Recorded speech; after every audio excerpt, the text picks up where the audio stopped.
They built the world's first cities, invented writing, and mapped the stars, all over 4,000 years before the Roman Empire.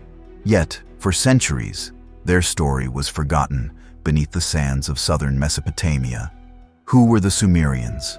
How did a people with no metal tools, no horses, and no empire lay the foundation for nearly every civilization that followed?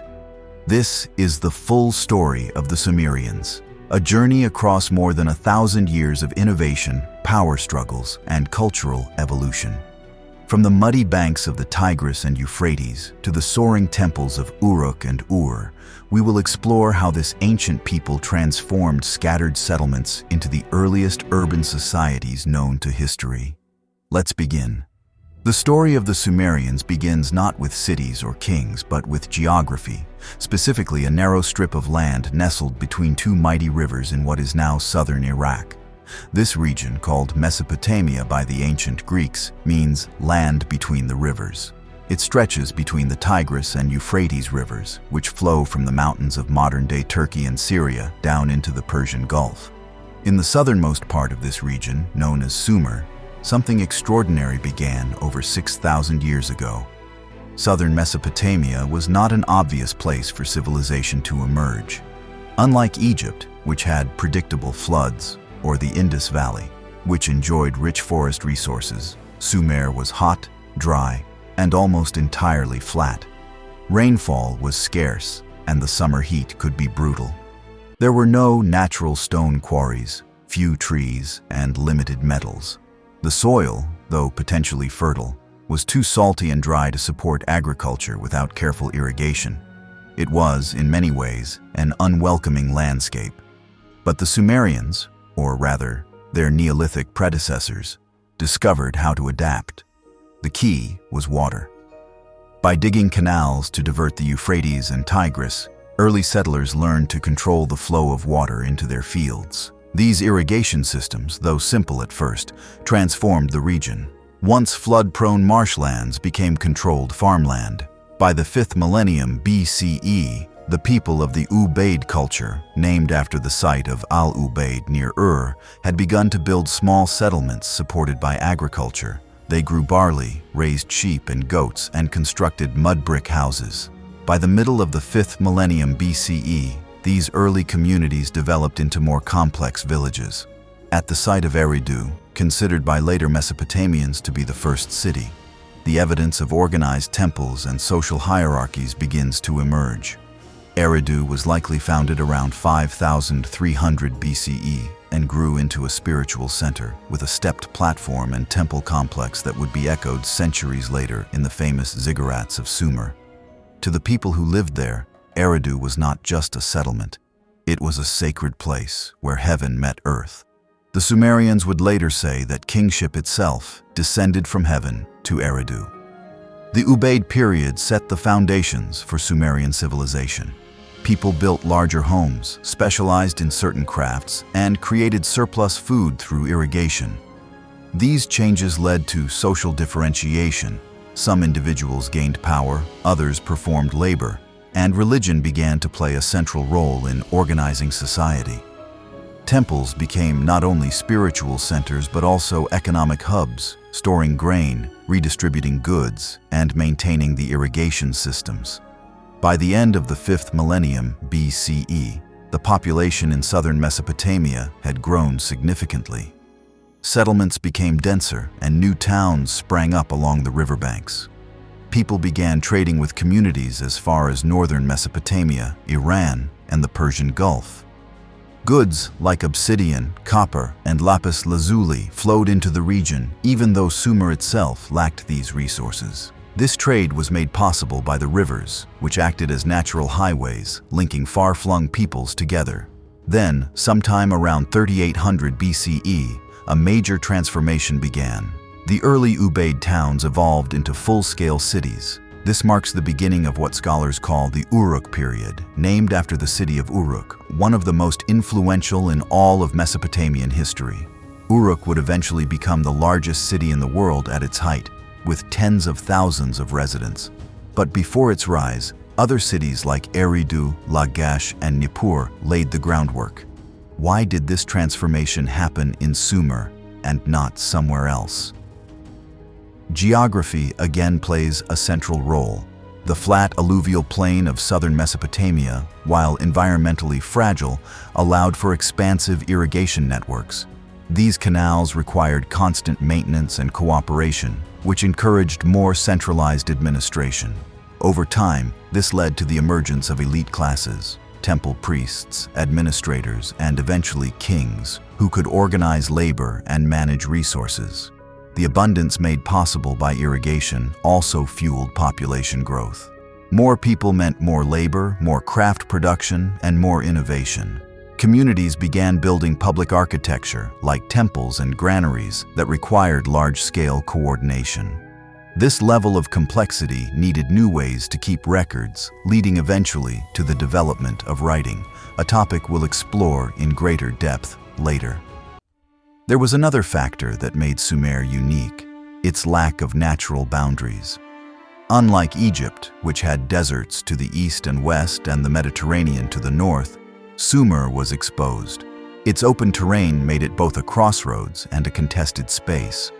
Cultures from the north and east, like the Elamites and later the Acadians, would interact with and sometimes challenge Sumerian power. But this vulnerability also meant that Sumer was open to new ideas, trade networks, and cultural exchange. In this way, Sumer became not only the birthplace of cities, but also a melting pot of ancient innovation. By the early 4th millennium BCE, a recognizable Sumerian identity had begun to emerge. While the term Sumerian is used by modern scholars, the people of the region may have referred to themselves as the black-headed people, a phrase that appears in later texts. Their language, Sumerian, is a linguistic isolate, meaning it is not related to any known language family. This makes their origins somewhat mysterious. Archaeologists and linguists continue to debate where the Sumerians came from and how they arrived in southern Mesopotamia. But what is clear is that they were among the earliest people to develop a complex urban society. The foundations of Sumerian civilization were built not by kings or armies, but by farmers, canal diggers, and temple workers. Their ability to work together to manage water, grow food, and build communities transformed a marginal landscape into one of the most important regions in human history. This transformation did not happen overnight.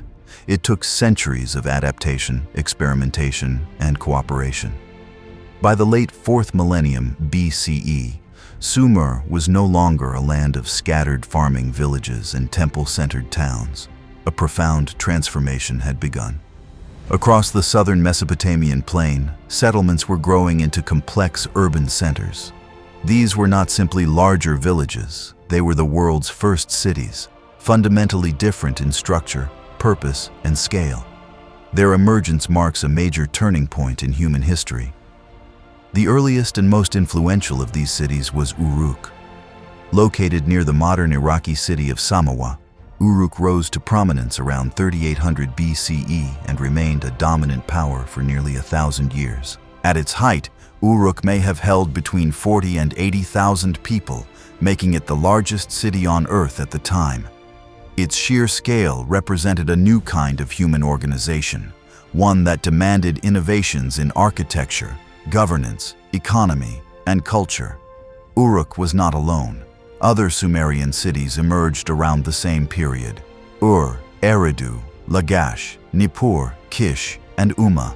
Each of these developed its own distinct identity, yet they all shared core characteristics that defined urban life in Sumer. At the heart of each city stood a temple complex dedicated to a patron deity. These temples were not just religious centers. They were administrative hubs, warehouses, courts, and employers. They collected surplus grain, managed land, and oversaw labor forces. Temples coordinated the economic life of the city, making them central to its survival and growth. The ziggurat, the stepped temple tower that would become iconic in Mesopotamian architecture, had its early foundations during this period. Though the fully developed ziggurat came later, its origins lie in the raised temple platforms of the early cities. These structures elevated the temple above the city, symbolizing the connection between the divine realm and the human world. The god or goddess of the city was believed to reside in the temple, making the priesthood an essential political force. Urban life brought new challenges and opportunities. Dense populations required organized labor, effective leadership, and systems of law and order. Cities had to plan for food storage, irrigation maintenance, craft production, and trade regulation. In response, new forms of social and political hierarchy emerged. At the top were the temple elites and, increasingly, secular rulers who exercised authority outside of religious institutions. These early leaders, often referred to as big men or by the Sumerian title Lugal, began to assume military and administrative roles. Their rise would eventually lead to the development of kingship, a central feature of Sumerian and later Mesopotamian civilization. The growth of cities also accelerated technological and artistic innovation. Pottery became more specialized, with wheel-thrown techniques replacing earlier hand-built forms. Metalworking advanced, particularly with copper tools and weapons. Urban workshops produced textiles, carved seals, stone vessels, and jewelry. Each of these items not only served local needs but also became valuable goods in regional trade. Speaking of trade, the rise of cities expanded and formalized long-distance commercial networks. While Sumer itself lacked many natural resources, it developed sophisticated systems of exchange. Traders, known as Tamkaru, traveled by boat along the rivers and by caravan overland to distant lands. From the mountains of Iran came hard stone and metal ores. From Anatolia came silver and timber. From the Persian Gulf came rare shells and stones. Sumerian cities exported wool, grain, textiles, and crafted goods in return. These trade routes connected Sumer not only to its neighbors, but to a broader cultural world that stretched from the Indus Valley to the Levant. One of the most fascinating features of these early cities was their planning and infrastructure. Archaeological remains from Uruk and other sites show clearly defined streets, neighborhoods, and public buildings. Canals were dug to manage water both for agriculture and for city use. Some cities had walls, although their purpose, whether defensive, ceremonial, or symbolic, varied over time. Drainage systems, courtyards, and storage rooms all point to a growing concern with order, hygiene, and civic function. Population growth in the cities was driven by both natural increase and migration. As rural areas became overworked or vulnerable to drought, people moved into urban centers in search of stability and opportunity. The city became a place of refuge, innovation, and ambition, but it also became a place of inequality. As the population stratified, social classes became more pronounced. At the top were the elites, priests, administrators, merchants, and landowners. Below them were skilled artisans, farmers, laborers, and at the bottom, slaves. Many of these slaves were debtors or prisoners of war, and their labor underpinned much of the economy. With this complexity came the need for systems of measurement, standardization, and, most critically, record-keeping. The increased scale of temple economies, trade networks, and population management required more than oral tradition could provide. Clay tablets began to be used to record goods, labor contributions, and transactions. While early writing will be discussed in more detail in the next section, its first appearance is closely tied to the rise of these early cities. Politically, the cities of Sumer remained independent. Each operated as a city-state, controlling its surrounding countryside and competing with its neighbors for land, water, and resources. This fragmentation led to frequent rivalries and occasional warfare. For example, cities like Umma and Lagash clashed over canal boundaries and agricultural rights. These conflicts were often framed in religious terms, as each city believed its patron deity was superior. Military success, therefore, was not just political, it was a sign of divine favor. Despite their independence, Sumerian cities shared a cultural unity. They spoke the same language, used the same script, followed similar religious traditions, and honored many of the same gods. This cultural cohesion helped to preserve a shared Sumerian identity, even as cities competed for dominance. Over time, some cities would rise while others declined, but the framework of city-based civilization remained intact. Among the cities, Uruk holds special importance. It was during this period that Uruk saw the construction of massive temples, the standardization of writing systems, and the emergence of administrative districts. It became a model for urban life, and its influence extended beyond Sumer. Archaeological evidence shows that the Uruk expansion reached into northern Mesopotamia, Syria, and even western Iran. Whether through colonization, trade, or cultural exchange, the Uruk model helped spread urbanism across the ancient Near East. As Sumerian cities grew in size, complexity, and economic activity, so too did the need for organization and administration. Trade goods flowed in and out of temple storehouses. Labor had to be coordinated, harvests tracked, and temple offerings recorded. Oral memory, once sufficient in small communities, was no longer reliable for managing the sprawling urban economies of cities like Uruk, Ur, and Lagash.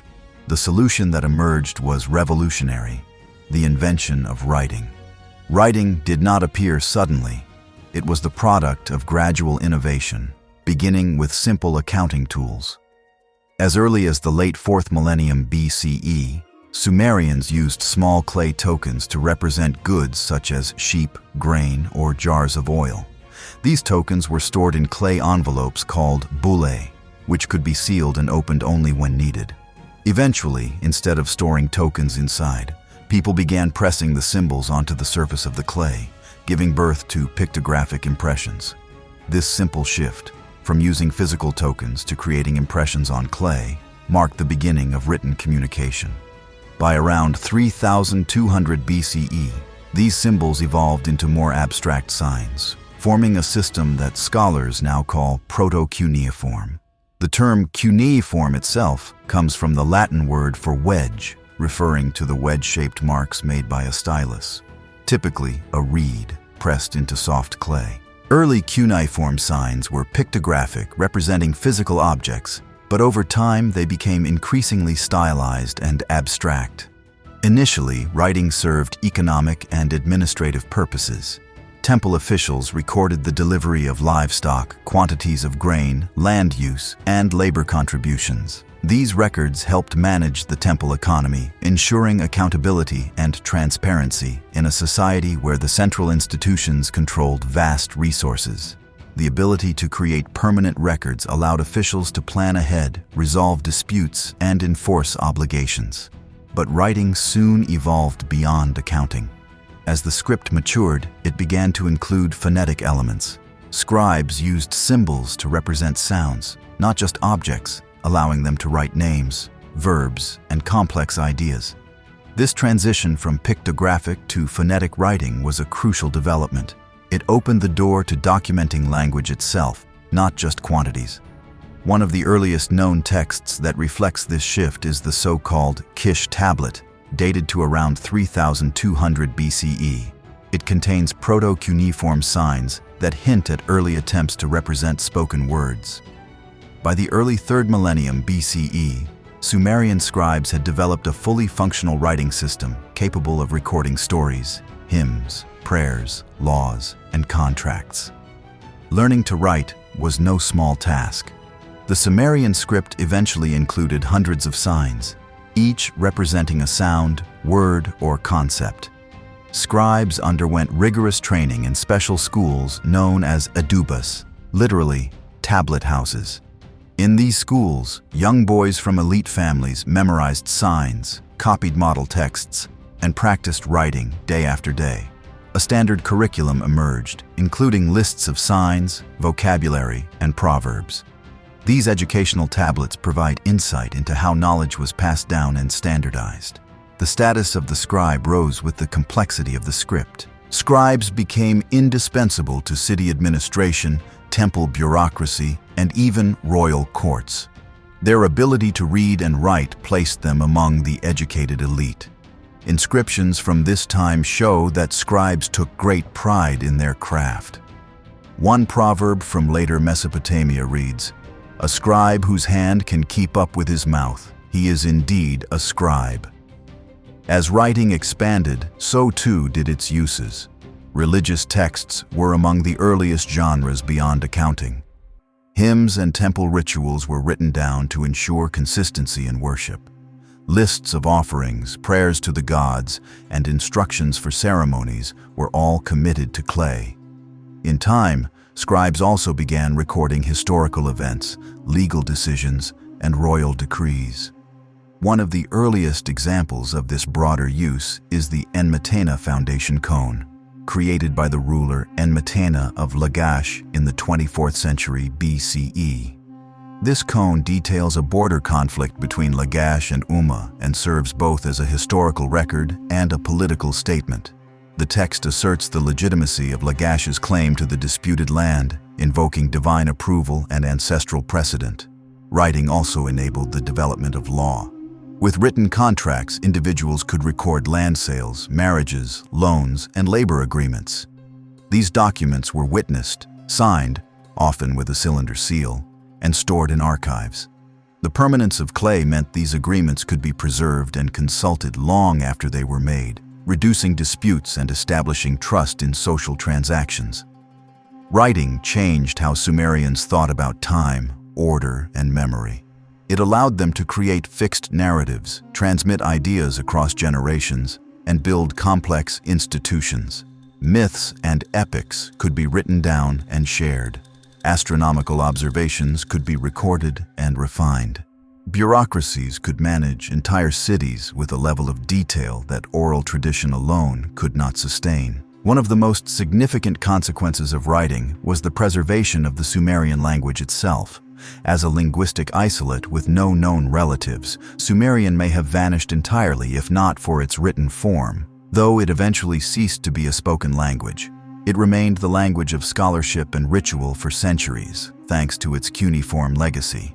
Even when Akkadian replaced it in everyday speech, Sumerian continued to be taught in scribal schools as a classical language, much like Latin in medieval Europe. The spread of writing also influenced neighboring cultures. The Akkadians, who spoke a Semitic language, adopted and adapted the Sumerian cuneiform script for their own use. This pattern would repeat across Mesopotamia and beyond. The Elamites, Hittites, Hurrians, and Assyrians all developed versions of cuneiform for their languages. Through writing, Sumerian culture extended its influence far beyond its original geographic boundaries. Despite its utility, writing in ancient Sumer was not widely accessible. Literacy was confined to a small group of trained specialists. Most people, farmers, laborers, and even some merchants, were illiterate. Still, the effects of writing shaped everyone's lives. It regulated the economy, underpinned legal systems, preserved religious traditions, and supported the power of the state. To understand the heart of Sumerian civilization, one must enter the world of their gods. Religion was not just a part of Sumerian life, it was the framework upon which nearly every aspect of society was built. The Sumerians believed the world was governed by powerful deities who controlled the forces of nature, human fate, and even the functioning of cities. These gods were ever present, both feared and revered, and the duty of humans was to serve them faithfully in return for order and survival. At the center of Sumerian religious life was the temple, the physical and spiritual core of every city. Each major Sumerian city had its own patron deity, and the main temple was thought to be that god's earthly dwelling. Uruk, for example, was the city of Inanna, goddess of love, war, and fertility. Nippur belonged to Enlil, the god of wind and kingship. Eridu, considered one of the oldest cities, was associated with Enki, god of wisdom and water. These divine associations were not symbolic. They were real to the people of Sumer. The temple was not just a place of worship, but the living space of the deity. Priests and temple workers carried out daily rituals, offered food, and maintained the space as one would for a royal guest. The Sumerian pantheon was vast and complex, with hundreds of gods and goddesses, each with specific powers, personalities, and domains. At the top of the hierarchy stood An, the god of the sky, often considered the father of the gods. While An played a more distant role in myths, his authority was unquestioned. Beneath him was Enlil, his son, who held immense power as the god of air and the executive force of divine will. Enlil was both creator and destroyer, capable of granting kingship or unleashing floods. Another central figure was Enki, also a son of An, who governed fresh water, wisdom, and creation. Enki was often portrayed as clever, benevolent, and a helper to humanity. He frequently intervened in myths to protect people or correct divine overreach. Then there was Inanna, one of the most dynamic deities in the Sumerian pantheon. She was a complex figure, bold, sensual, violent, and political. Inanna's myths often revolved around power struggles, love affairs, and descent into the underworld. Her worship spanned centuries and regions, and she was one of the few deities whose cult remained strong even into later Akkadian and Babylonian times, where she became known as Ishtar. The Sumerians believed the world was created when the gods established order from primordial chaos. In their view, humans were not the center of the universe, but rather servants created by the gods to perform the labor the gods no longer wished to do. This belief shaped the Sumerian attitude toward work, duty, and society. Life was often seen as hard and uncertain, but maintaining the favor of the gods could bring protection and prosperity. Rituals, offerings, and festivals were key ways the Sumerians communicated with their gods. Daily offerings of food and drink were made at the temples. These items were not consumed by humans, but were believed to nourish the deity. Special festivals marked the turning points of the agricultural calendar, such as the spring planting and autumn harvest. One of the most important festivals was the sacred marriage rite, performed in cities like Uruk. In this ritual, the king symbolically married the goddess Inanna, often through a priestess, to ensure fertility and abundance for the coming year. This ceremony reinforced both religious belief and the king's legitimacy, linking royal authority to divine favor. The priesthood played a vital role in maintaining these relationships. High priests and priestesses, often from elite families, served as intermediaries between the people and the gods. Their responsibilities included overseeing rituals, interpreting omens, managing temple lands, and recording religious texts. One of the most notable figures in this religious structure was Enheduanna, the daughter of Sargon of Akkad. Appointed as high priestess of the moon god Nanna in Ur, Enheduanna composed hymns and poems that are among the earliest known literary works authored by a named individual. Her writings not only praised the gods but also promoted her father's political legitimacy, blending faith with statecraft. Sumerian religious belief extended far beyond the temple walls. Omens and divination were used to understand the god's will in everyday matters. Whether planning a journey, building a home, or preparing for war, Sumerians consulted signs in the stars, the liver of a sacrificed animal, or the shape of spilled oil. Diviners and astrologers interpreted these messages, offering guidance based on what they believed the gods intended. Myths served both as sacred stories and moral lessons. They explained the origins of the world, the structure of the divine realm, and the nature of humanity. One well-known myth is the story of Enki and the world order, in which Enki organizes the world, assigns roles to gods and humans, and establishes boundaries for natural elements. Another, Inanna's descent to the underworld, tells how the goddess ventures into the realm of the dead, challenges her sister Ereshkigal, and returns only after a series of dramatic events. This story touches on themes of power, transformation, and the cycle of life and death. The Sumerians also believed in a shadowy afterlife, ruled by Ereshkigal, queen of the underworld. The afterlife was not a paradise, but a dim, silent realm where the dead lived on as spirits or shades. Proper burial and ritual were essential to ensure that the deceased entered this world peacefully and did not return to haunt the living. Grave goods, food offerings, and prayers helped ease the transition. In royal burials, like those found in the royal cemetery of Ur, archaeologists have discovered elaborate tombs with gold ornaments, musical instruments, and even sacrificed attendants. evidence of the belief that the afterlife required both material wealth and social hierarchy. Religion also influenced art, architecture, and literature. Temple walls were decorated with mosaics and carvings depicting divine scenes. Cylinder seals, used to sign documents, frequently showed gods in action, often granting favor or punishing wrongdoers. Statues of worshippers carved with clasped hands and wide eyes were placed in temples as permanent acts of devotion. These visual expressions reflect a society deeply invested in the spiritual world and constantly seeking the presence and protection of the divine. Despite the sophistication of Sumerian theology, their religious system was not rigid. Over time, gods could rise or fall in prominence depending on a city's political power. A god worshipped in a small village might gain national significance if that village became dominant.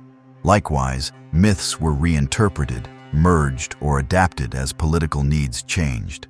This flexibility helped maintain religious unity across the region, even as individual cities vied for supremacy. The influence of Sumerian religion extended far beyond their own era.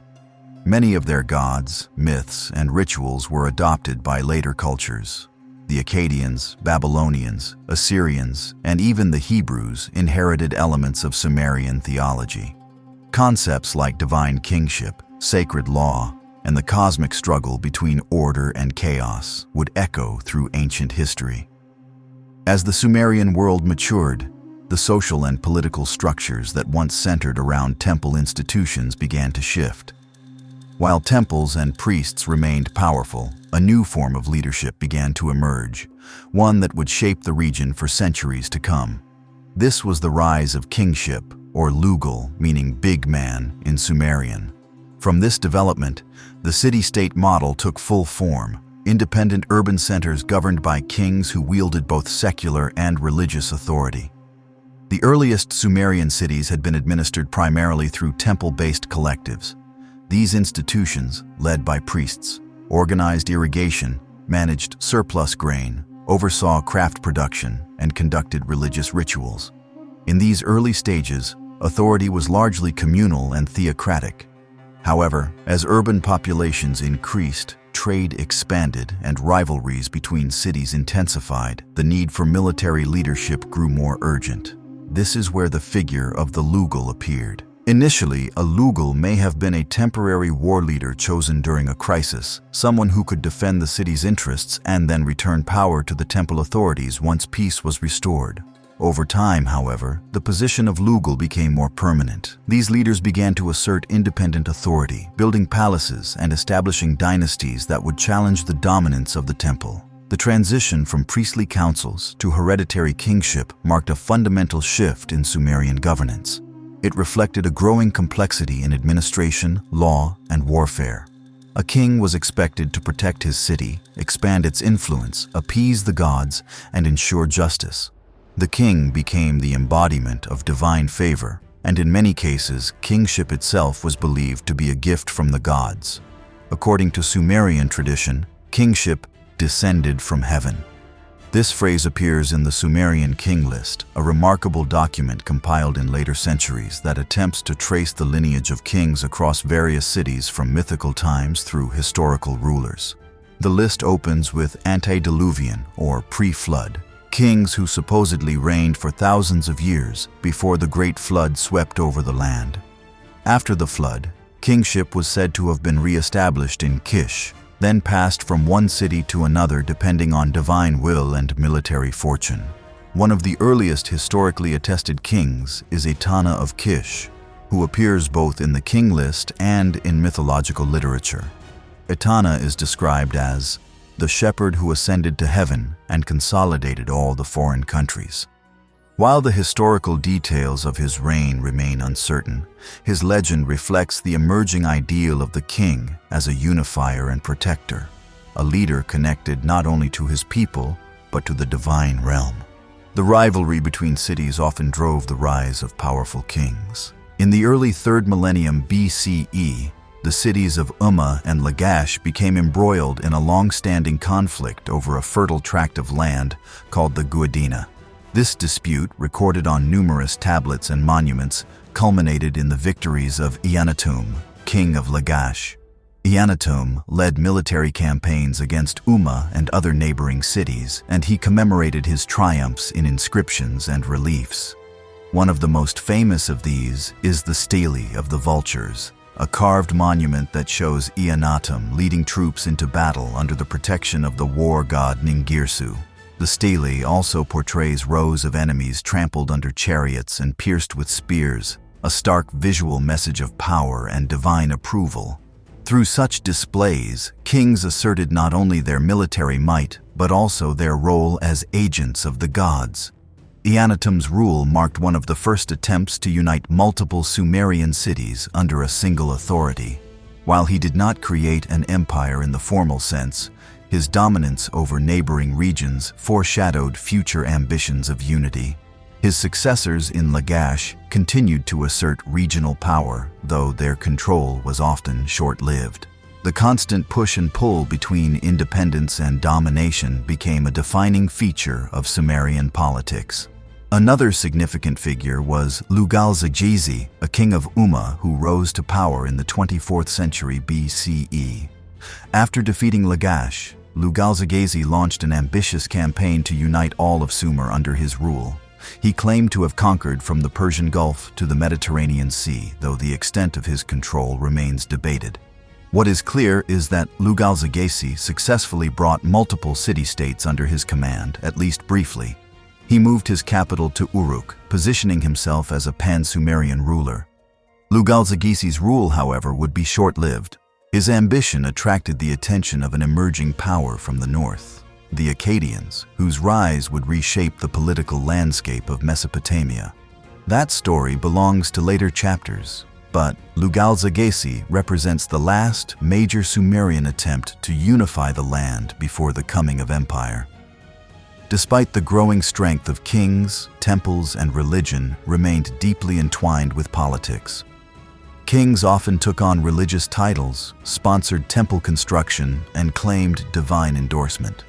Some kings even appointed their daughters as high priestesses, securing influence in both religious and civic spheres. This fusion of secular and sacred authority reinforced the legitimacy of the king while preserving continuity with earlier theocratic traditions. Palace administration became increasingly complex. Kings employed scribes, tax collectors, diplomats, and military commanders to manage their realms. They issued decrees, oversaw building projects, and sometimes acted as judges. Royal inscriptions became a primary means of broadcasting achievements, often carved onto temple walls, foundation cones, and boundary stones. These texts typically highlighted military victories, construction efforts, and piety toward the gods. Carefully curated narratives designed to shape memory and legacy. The emergence of kingship also led to new architectural developments. Palaces began to appear as distinct structures separate from temples, often fortified and elaborately decorated. These buildings served not only as royal residences, but also as administrative centers, treasuries, and courts. In some cities, the palace rivaled the temple in size and influence, a symbol of the shifting balance of power. Nevertheless, kingship in Sumer was never absolute. Unlike later empires, Sumerian kings ruled within a framework of city autonomy, religious tradition, and competing elites. They had to negotiate with powerful priests, wealthy merchants, and influential families. The constant threat of rebellion, invasion, or divine disfavor meant that a king's power was always conditional, always at risk. What endured was the city-state model, a decentralized system where each urban center operated as an independent political unit with its own government, laws, military, and patron deity.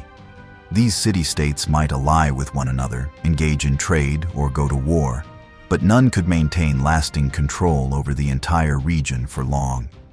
This dynamic equilibrium defined Sumer for centuries, fostering both cultural diversity and intense rivalry. In the long arc of Sumerian history, few periods were as transformative as the Uruk period. Spanning roughly from 3800 BCE to 3100 BCE, this era witnessed unprecedented urban growth, technological development, and cultural expansion. At its heart stood the city of Uruk, an urban powerhouse whose influence extended far beyond the borders of Sumer. It was in Uruk that the elements of civilization converged into a model that would be emulated for millennia. Uruk was not simply the largest city of its time. It was a new kind of human settlement, a proto-metropolis that redefined the possibilities of urban life. Estimates suggest that by the middle of the 4th millennium BCE, Uruk had grown to a population of between 40 and 80,000 people, a staggering number for the ancient world. Its sprawling layout, sophisticated infrastructure, and monumental architecture signaled the emergence of a centralized and organized society. At the heart of Uruk's power was its temple economy. The massive temple complexes dedicated to Inanna and Anu not only served religious functions, but were also centers of administration, redistribution, and production. Workers labored in temple-run workshops producing textiles, ceramics, and tools. Surplus grain and other goods were stored in temple granaries and redistributed according to an accounting system meticulously recorded on clay tablets.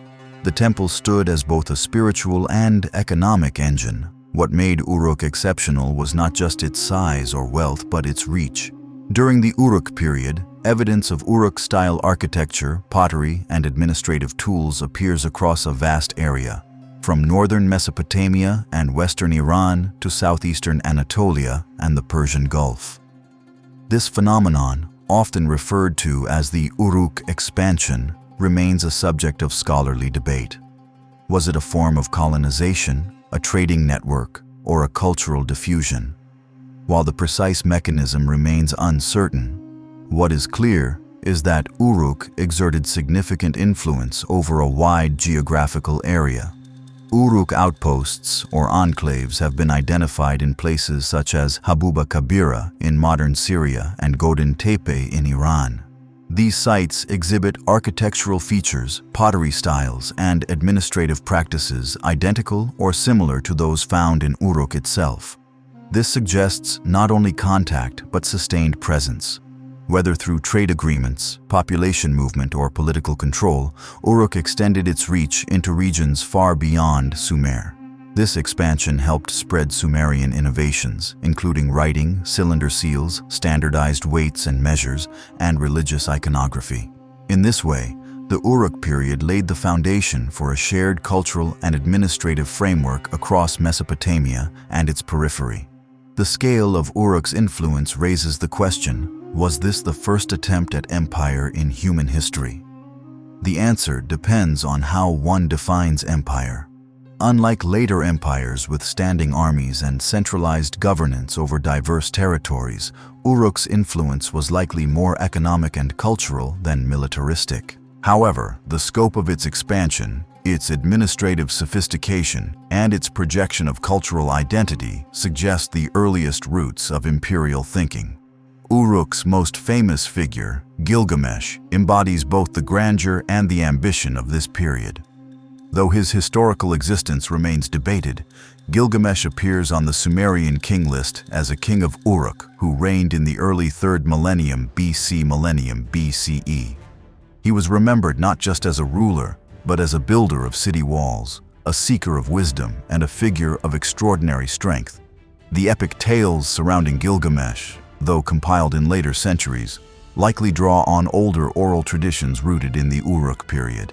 These stories present him as a complex hero, both powerful and flawed, who embarks on a journey to understand life, death, and the responsibilities of kingship.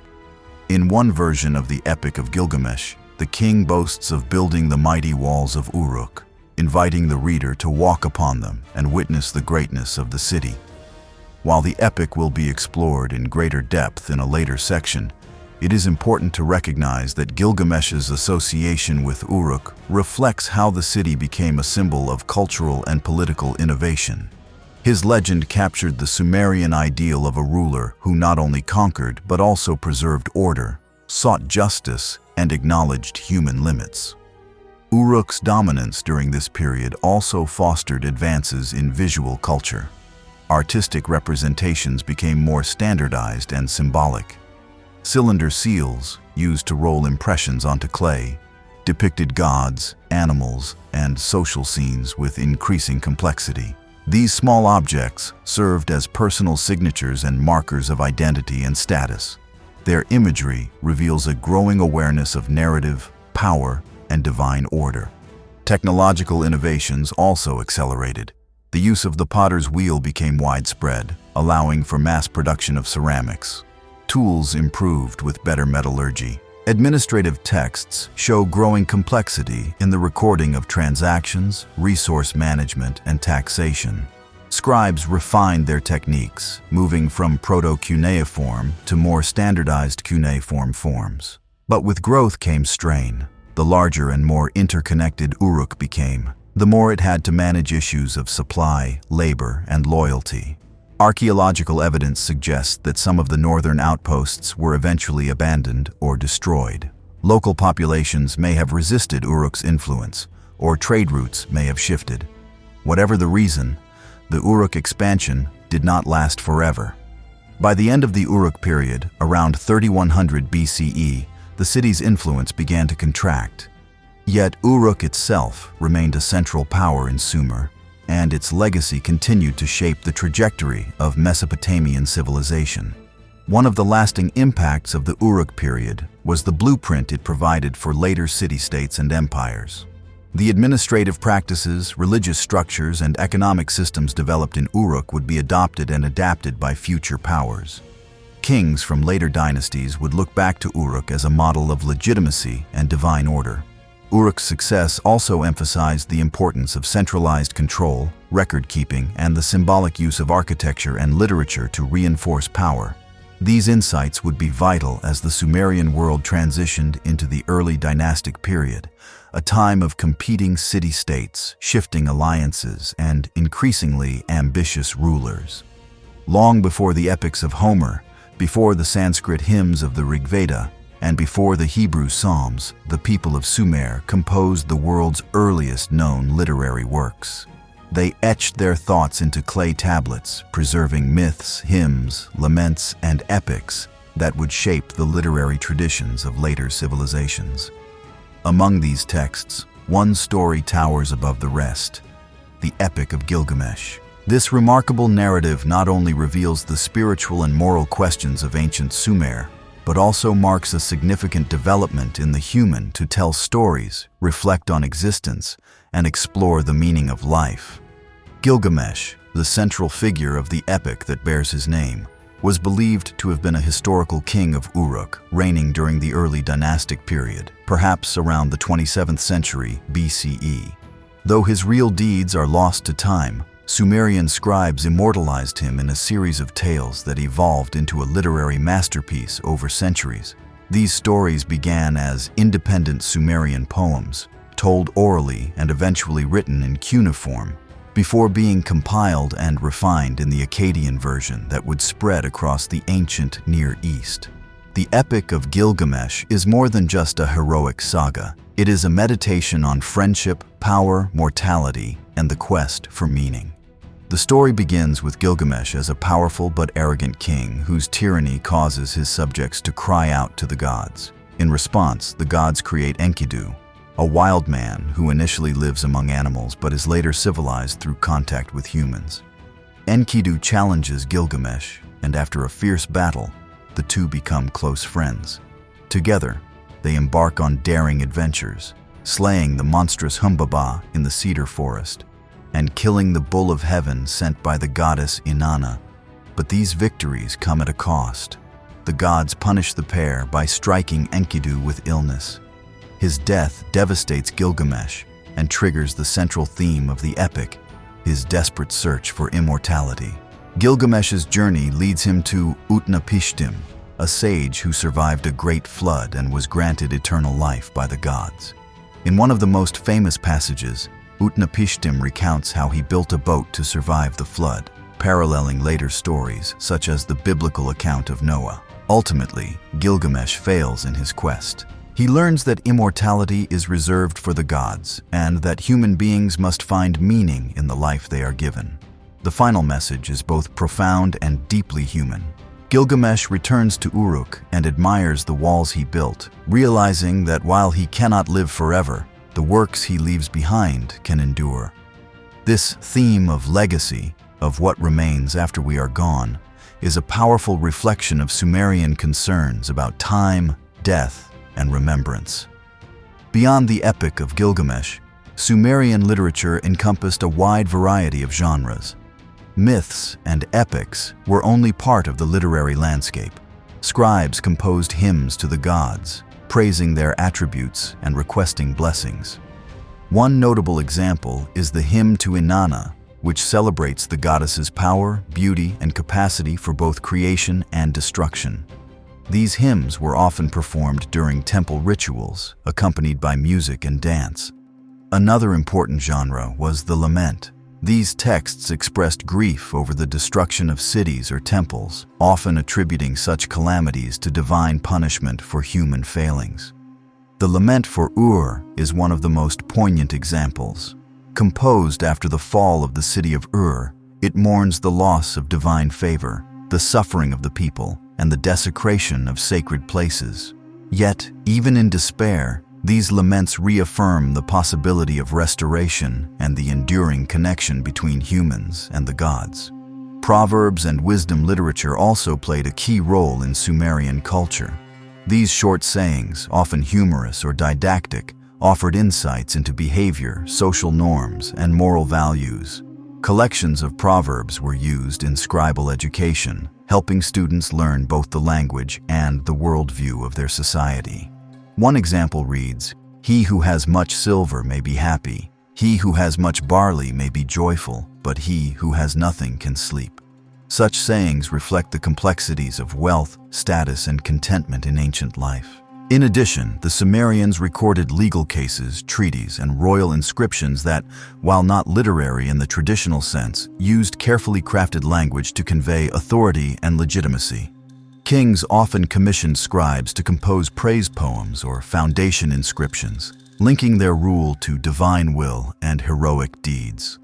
These texts blended fact with symbolism, presenting rulers as chosen by the gods, defenders of justice, and builders of civilization. The role of the scribe in producing and preserving this literature was crucial. Scribes were trained from a young age in adubas, or tablet houses, where they memorized lists of signs, practiced copying texts, and learned the conventions of composition. They wrote primarily on clay tablets using reed styluses. These tablets were often stored in temple or palace archives, carefully organized and cataloged for reference. The durability of clay as a writing medium has allowed many of these texts to survive for thousands of years. Excavations at sites such as Nippur, Ur, and Lagash have unearthed thousands of tablets, revealing a literary culture that was both rich and deeply integrated into daily life. These discoveries have reshaped our understanding of Sumerian thought, showing a people who valued memory, storytelling, and intellectual reflection.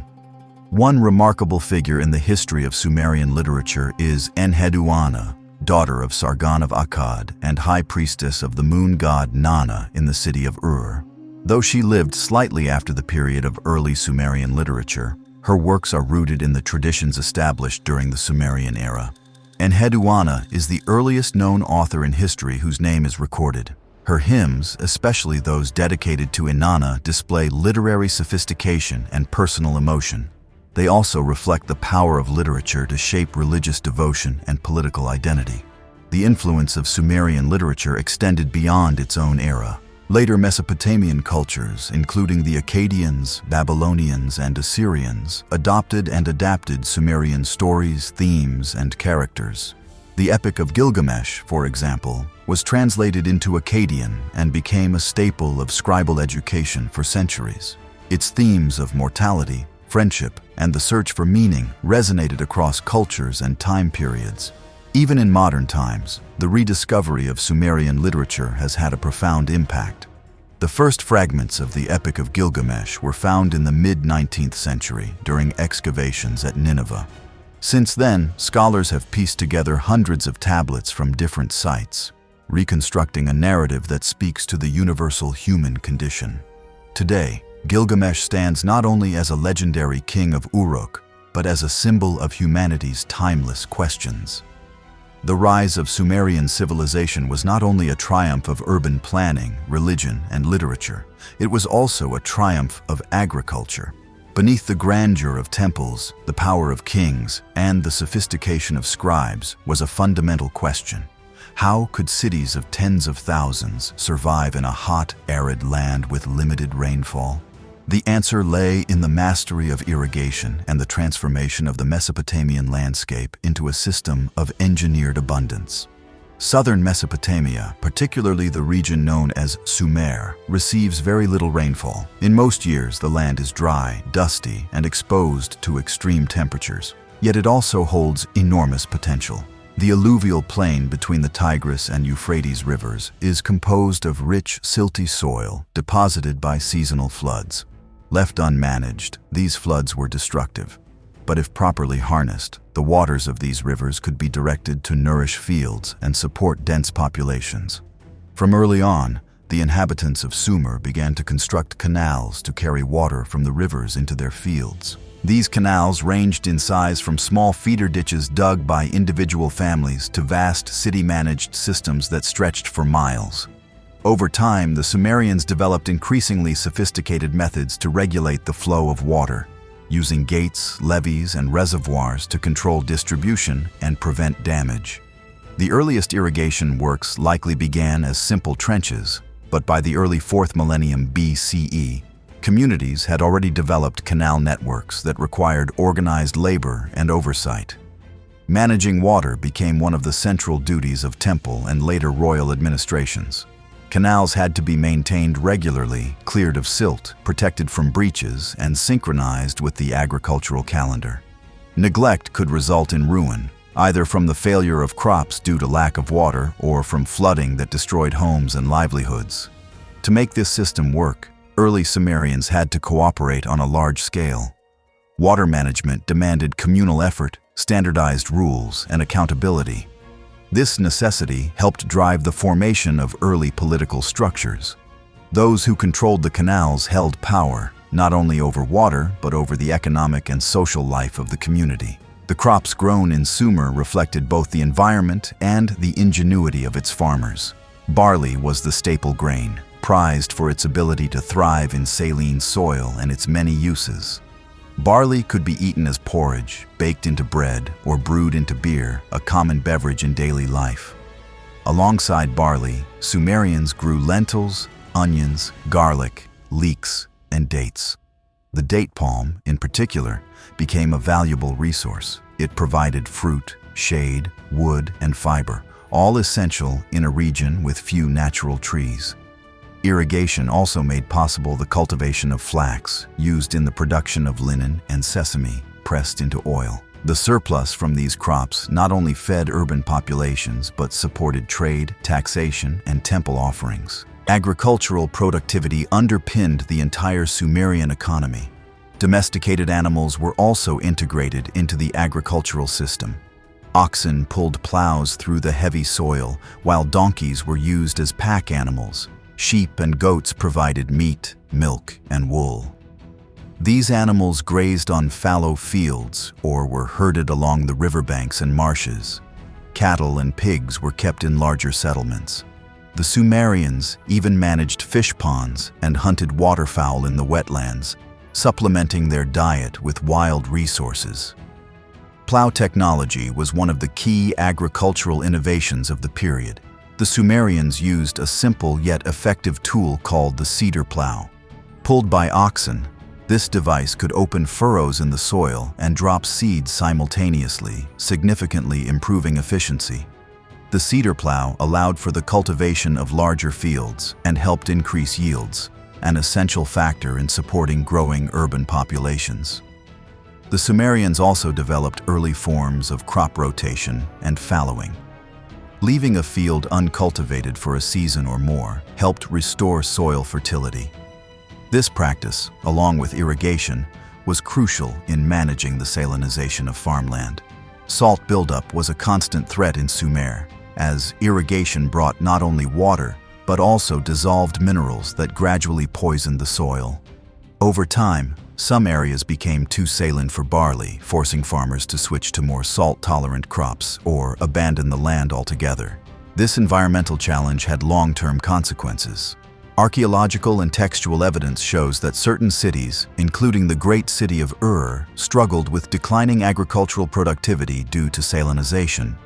In response, administrations kept careful records of yields, conducted land surveys, and issued decrees regulating water usage.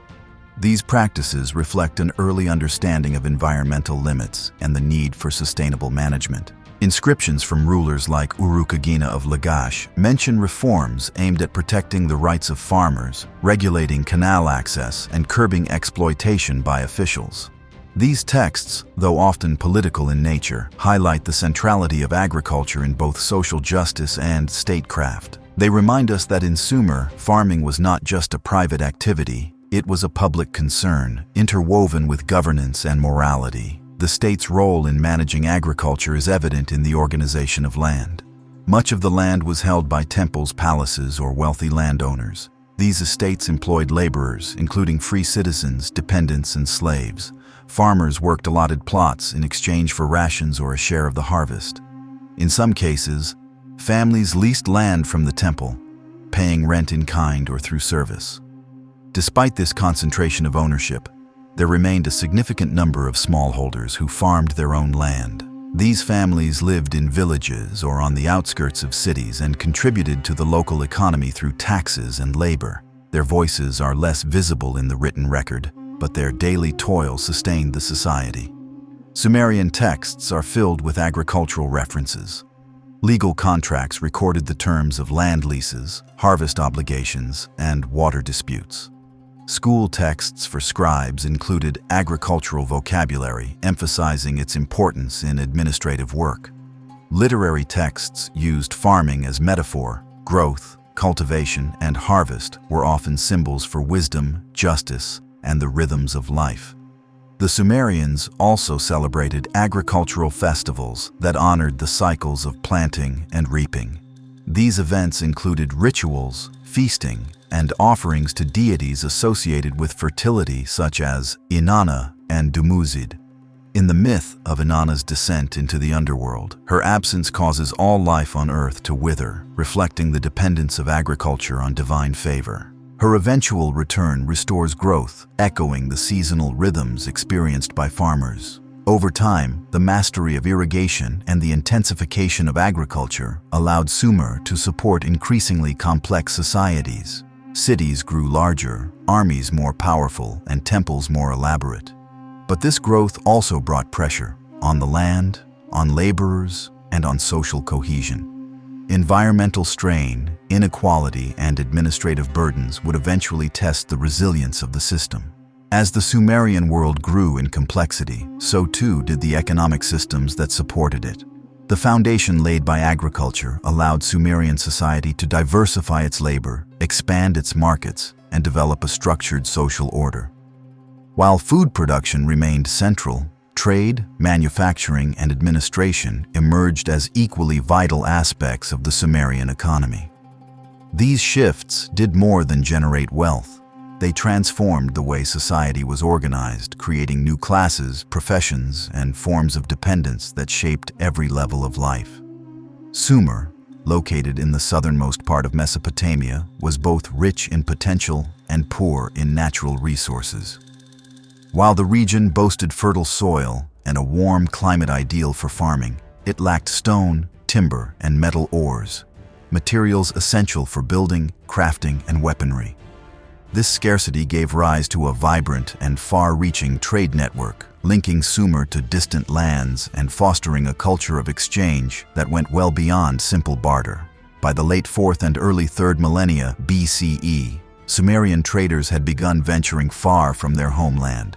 They sailed down the Persian Gulf in boats made of bundled reeds and animal skins, reaching the lands of Dilmun, likely located in modern Bahrain, and Magan, which may correspond to parts of Oman or the southeastern Arabian coast. Overland routes connected Sumer with Elam to the east, Anatolia to the northwest, and even the distant Indus Valley civilization to the southeast. From these regions, Sumerians imported copper, tin, silver, lapis lazuli, diorite, timber, and precious stones. In return, they offered surplus agricultural products, wool, textiles, and crafted goods. The development of standardized weights and measures facilitated these exchanges. Sumerian merchants used small stone weights and written tablets to record transactions, ensuring fair deals and consistent pricing. One of the key tools in this system was the cylinder seal. These small carved objects were rolled over wet clay to create an impression. They served as personal signatures, ownership marks, and symbols of authority. A merchant's seal could validate a shipment of goods, authorize a transaction, or protect a storage jar. Thousands of seals have been uncovered by archaeologists, each bearing images of gods, animals, and geometric patterns that also reflected personal or family identity. Within the cities, economic activity extended beyond the temples and fields. Urban centers became hubs for craft production. Artisans specialized in pottery, metalwork, weaving, leatherwork, and woodworking. Workshops, often attached to temples or palaces, produced tools, weapons, clothing, and luxury items. These goods were distributed both locally and through trade, supporting a growing class of full-time laborers and craftsmen. Sumerian texts show a sophisticated understanding of contracts, loans, and credit. Clay tablets detail agreements for land leases, labor arrangements, and interest-bearing loans. In one example, a farmer might borrow a quantity of barley seed with the agreement to repay it after harvest with additional grain. If the harvest failed, the debt could carry over, creating a cycle of dependence that sometimes ended in debt slavery. As the economy diversified, so did society. The Sumerians developed one of the earliest stratified social systems in recorded history. At the top were the ruling elites, kings, priests, and high-ranking officials.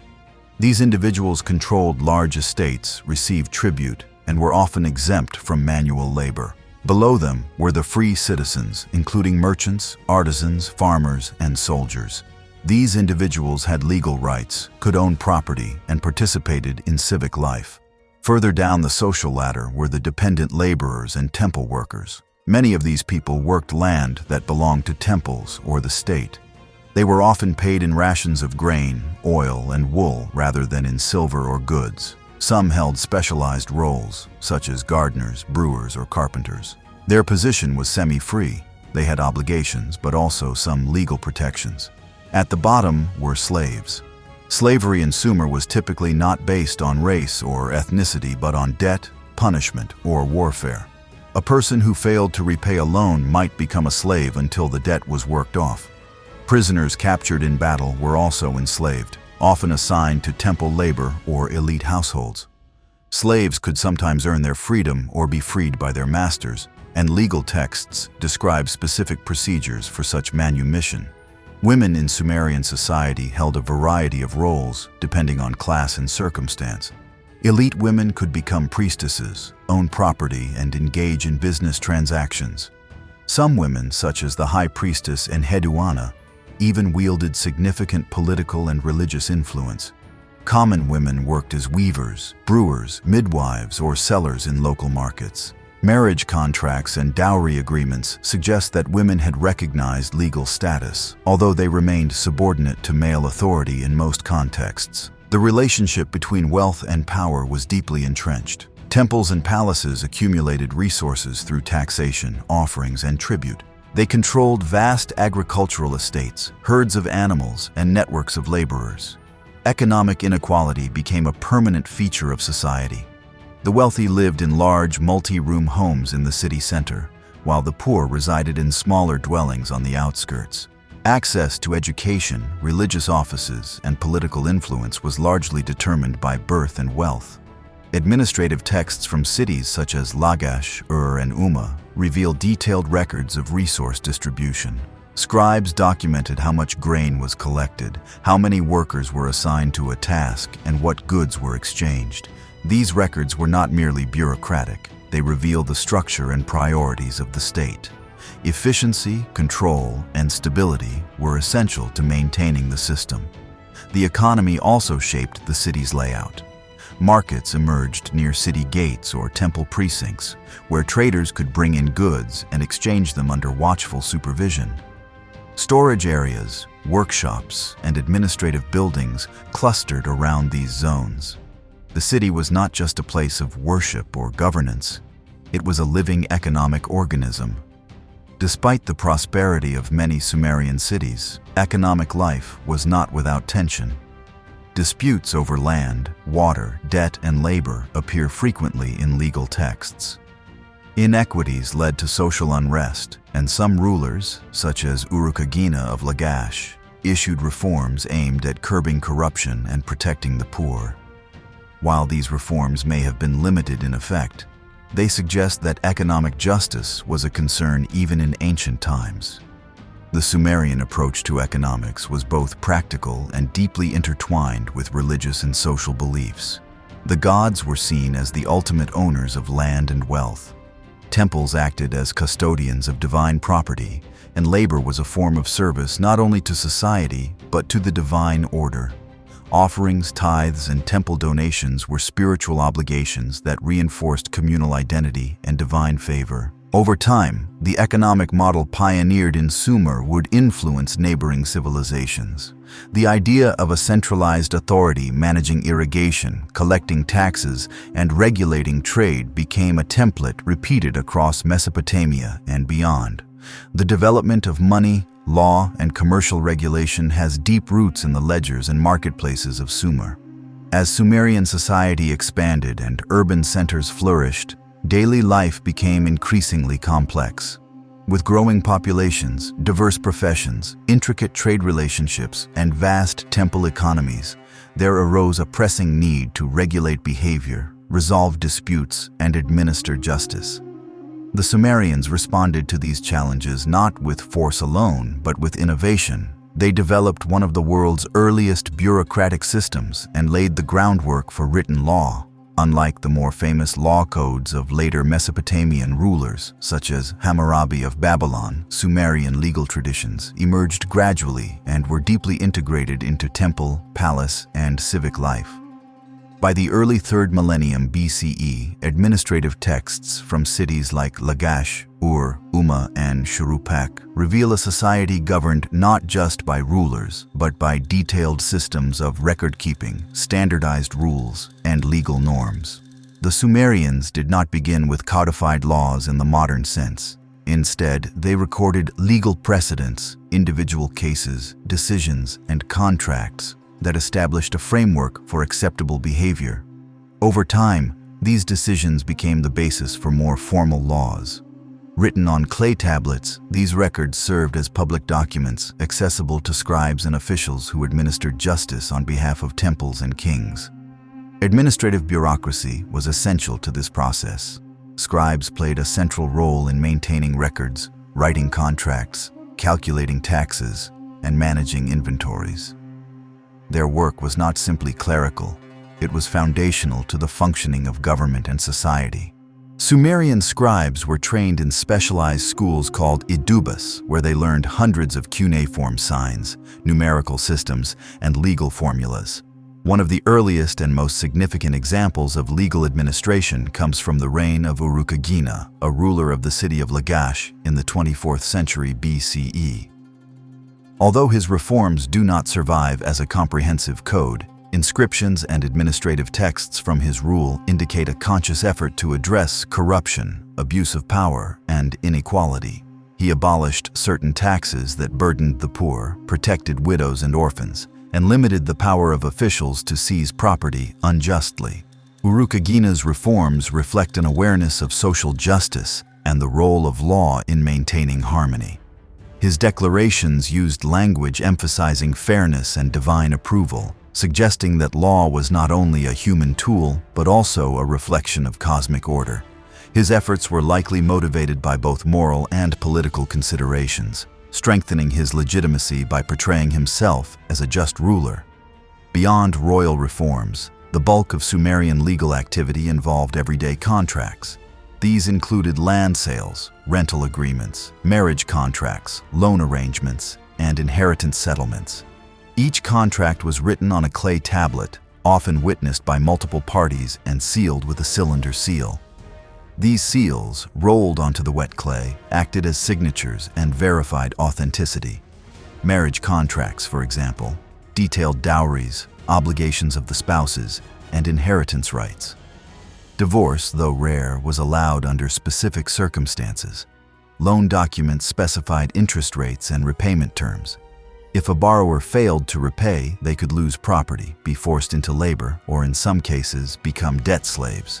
Yet even in such cases, there were limits. Some laws capped the number of years a person could be held in debt servitude, indicating a concern for social balance. One striking feature of the Sumerian legal system was its reliance on oral testimony and communal judgment. In many cases, legal disputes were resolved by a group of elders, city officials, or judges who heard evidence, consulted legal texts, and issued rulings. These judgments were then recorded for future reference. This practice helped create consistency and allowed for the accumulation of legal precedent. Punishments varied depending on the crime, social status, and intent. Some offenses resulted in fines, while others, particularly those involving theft, violence, or sacrilege, could lead to harsher penalties. Yet, compared to later codes, early Sumerian legal practices often emphasized restitution over retribution. For example, if a builder constructed a faulty house that collapsed and caused injury, he was liable to compensate the victim or their family.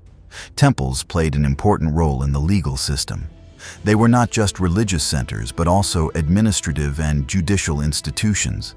Many legal cases were adjudicated within temple precincts, under the authority of high-ranking priests or scribes.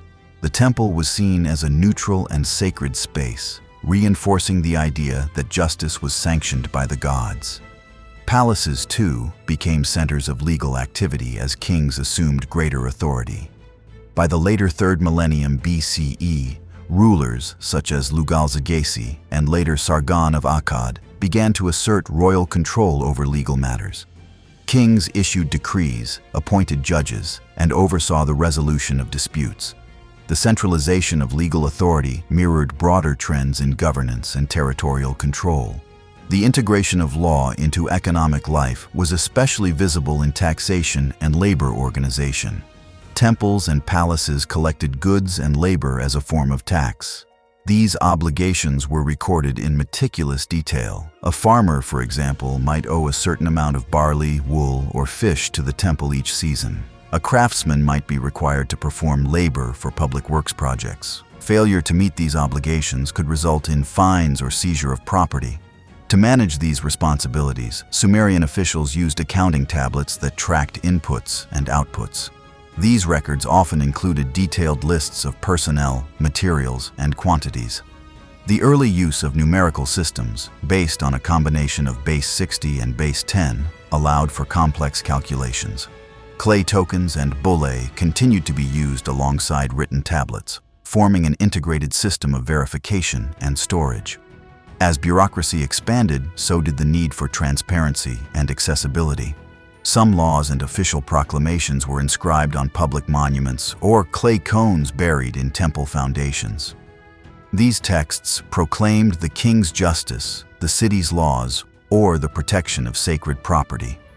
Though literacy was limited to trained scribes, the physical presence of such inscriptions served a symbolic function, reminding the public of the rule of law. The legacy of Sumerian legal innovation would be far-reaching. Their practices laid the foundation for later codes, including the famous Code of Ur-Nammu and the Laws of Hammurabi. The idea that society should be governed by written laws, not just the will of rulers, became a cornerstone of Mesopotamian civilization and influenced legal thinking for generations. By the early 3rd millennium BCE, the Sumerian city-states stood as powerful and independent centers of culture, economy, and governance. Cities such as Uruk, Lagash, Umma, Kish, Ur, Nippur, and Eridu each controlled their own territory, worshipped their own patron gods, and were governed by their own rulers.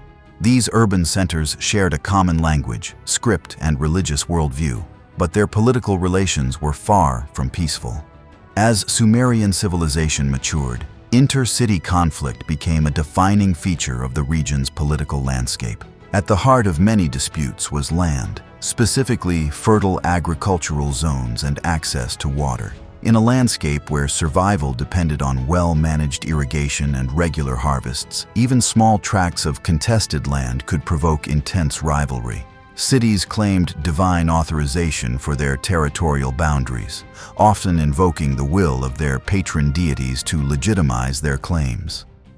As a result, warfare was not only political or economic, it was also seen as a religious duty. One of the earliest and best documented conflicts occurred between the city-states of Lagash and Umma. The dispute centered around a fertile region known as the Guadena, or Edge of the Plain, which both cities claimed as their rightful territory. Lagash believed that the land had been granted to them by the god Ningirsu, while Umma saw it as a legacy of their own ancestral rights. The rivalry was intense and enduring, lasting across multiple generations. Evidence from this conflict comes from a variety of sources, including boundary stones, royal inscriptions, and administrative tablets. One of the most important artifacts is the Stele of the Vultures, a limestone monument erected by Ur-Nammu, ruler of Lagash, around the 25th century BCE.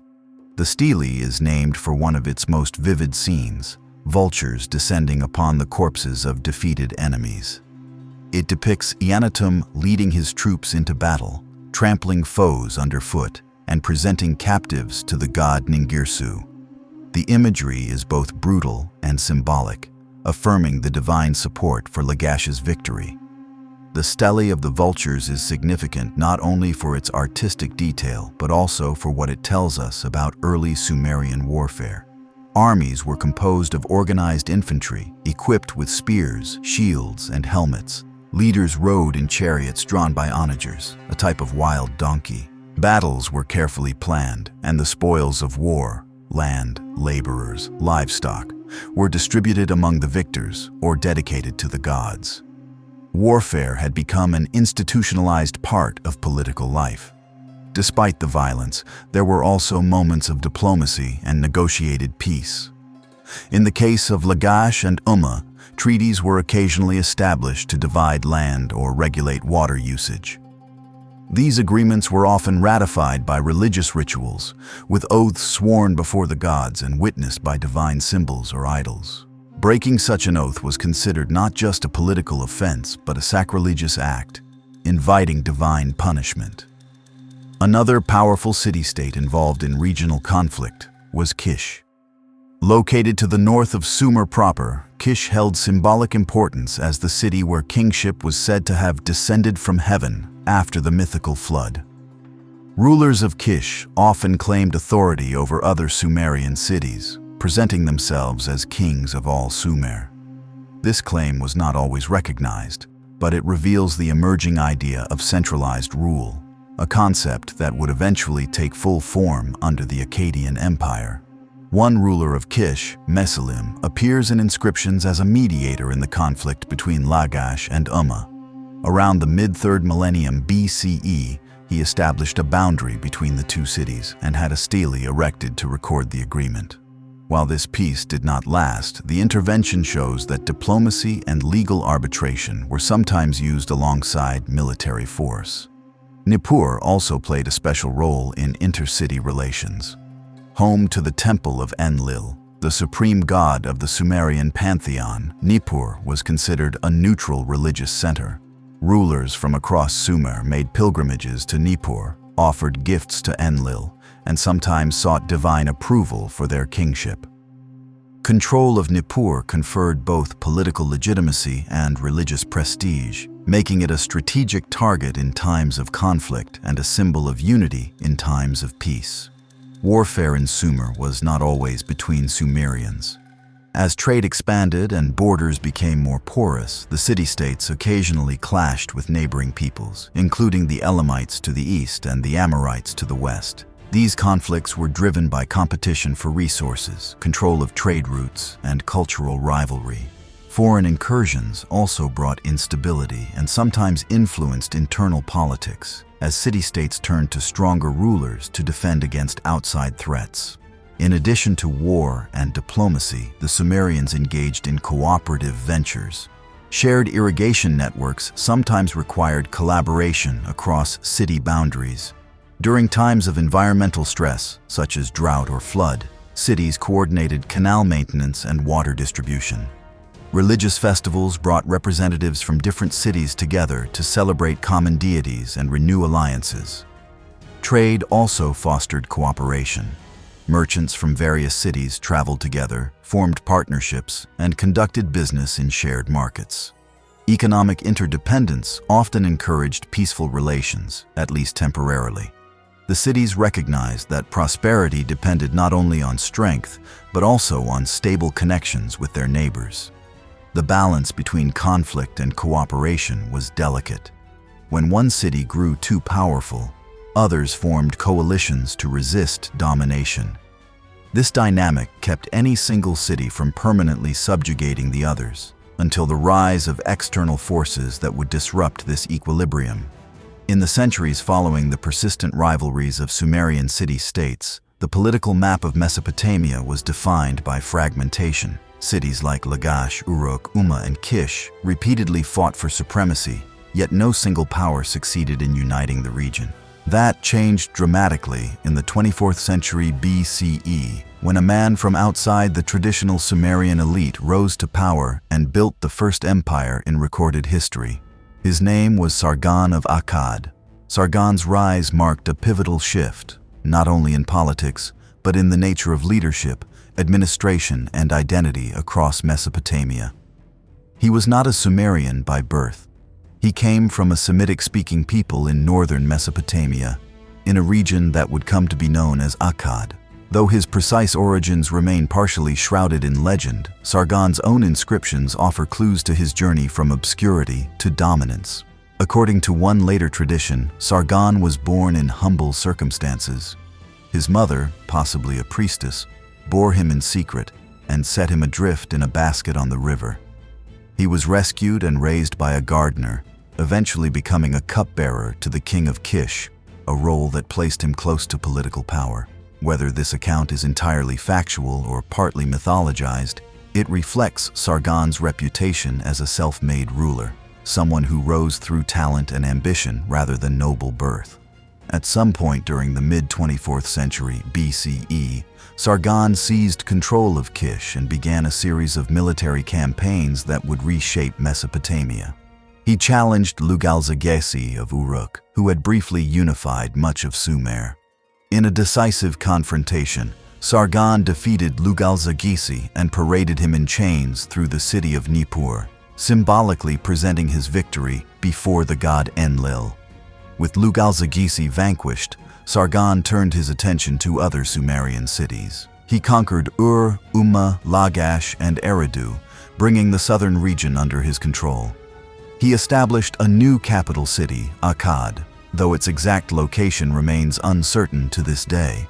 From Akkad, Sargon ruled an empire that stretched from the Persian Gulf to the Taurus Mountains in Anatolia, and possibly as far west as the Mediterranean Sea. This unprecedented expansion created the first territorial empire in world history. While earlier rulers had controlled multiple cities or regions temporarily, Sargon's empire represented sustained political unification under a centralized administration. His conquests were not limited to military dominance. They brought about deep changes in governance, language, and cultural integration. One of Sargon's most lasting achievements was the spread of the Akkadian language. Though the Sumerian language remained in use, particularly for religious and scholarly purposes, Akkadian became the language of administration and diplomacy throughout the empire. Written in cuneiform script, Akkadian absorbed many elements from Sumerian while establishing its own grammatical and lexical identity. This linguistic shift marked the beginning of a new phase in Mesopotamian history. Sargon's empire required an extensive bureaucratic system. To maintain control over distant territories, he appointed governors known as Ensi or Shakanaku to rule on his behalf. These officials were often members of his family or trusted allies. They collected taxes, enforced laws, maintained order, and reported back to the central government in Akkad. Sargon also stationed garrisons in key cities and built roads to facilitate communication and troop movement. To legitimize his rule, Sargon embraced religious symbolism. He declared himself the chosen of the goddess Inanna, aligning his authority with divine will. In some inscriptions, he referred to himself as King of Kish, a title that carried traditional prestige even though his power extended far beyond the city. He maintained the practice of making offerings at Nippur, seeking the favor of Enlil and reinforcing his status as a rightful ruler in the eyes of both gods and people. Despite his military and administrative success, Sargon faced challenges throughout his reign. Rebellions broke out in various regions, especially in the south where Sumerian cities were accustomed to autonomy. Sargon is said to have fought 34 battles during his career, suggesting that the empire was not always stable. However, his ability to suppress revolts and maintain unity for decades attests to his formidable leadership. Sargon ruled for an estimated 56 years, a remarkably long reign for the time. Upon his death, his successors attempted to preserve and expand the empire. His son Raimush continued military campaigns but was eventually assassinated. Another son, Manishtushu, ruled after him, and finally his grandson, Naram-Sin, would take the empire to even greater heights, but also set the stage for its eventual collapse. While Sargon's personal story is compelling, his broader legacy is even more significant. He redefined kingship in Mesopotamia. The title Lugal, once used for city-state rulers, was now associated with imperial power. He created new expectations for what a king could achieve, unifying diverse peoples, founding new cities, and ruling over vast lands with military strength and bureaucratic efficiency. The Empire of Akkad also accelerated cultural exchange. Sumerian and Akkadian traditions blended in art, religion, literature, and daily life. Temple architecture in the north adopted southern forms, while myths and rituals were transmitted across linguistic lines. The scribal tradition, once confined to Sumerian cities, spread widely, ensuring that writing became a tool of empire as well as temple. Economically, the empire opened new markets and secured long-distance trade routes. Goods from as far away as the Indus Valley and the Anatolian highlands reached Mesopotamian cities. Akkadian administrators monitored the flow of resources, using seals and tablets to track transactions. The integration of far-flung regions allowed for the exchange of raw materials, finished goods, and even ideas. Sargon's reign also saw the development of monumental inscriptions as tools of propaganda and historical memory. His victories were commemorated on stelae and tablets, some of which survive to this day. These texts emphasized divine favor, enemy humiliation, and imperial glory. They helped shape the model of royal communication that would be used by later Mesopotamian dynasties. Yet, for all his accomplishments, Sargon's empire was not invincible. The very scale that made it impressive also made it vulnerable. Maintaining loyalty across vast distances required constant attention. Drought, famine, and political unrest could destabilize entire regions. The seeds of future instability were already sown during his lifetime. Following the rise of Sargon and the establishment of the Acadian Empire, Sumer entered a new phase in its history, one marked by foreign domination, but also by cultural resilience. For generations, the Sumerians had lived in independent city-states governed by rulers who shared their language, gods, and traditions. Now, under Akkadian rule, they were integrated into a broader imperial structure, led by Semitic-speaking kings from the north. Yet, despite this shift in power, the Sumerians did not disappear. Instead, they adapted, endured, and in many cases, subtly resisted. After Sargon's long reign, the Akkadian dynasty was continued by his descendants, most notably his grandson, Naram-Sin. Naram-Sin is remembered as one of the most ambitious and controversial rulers in Mesopotamian history. He declared himself a god during his lifetime.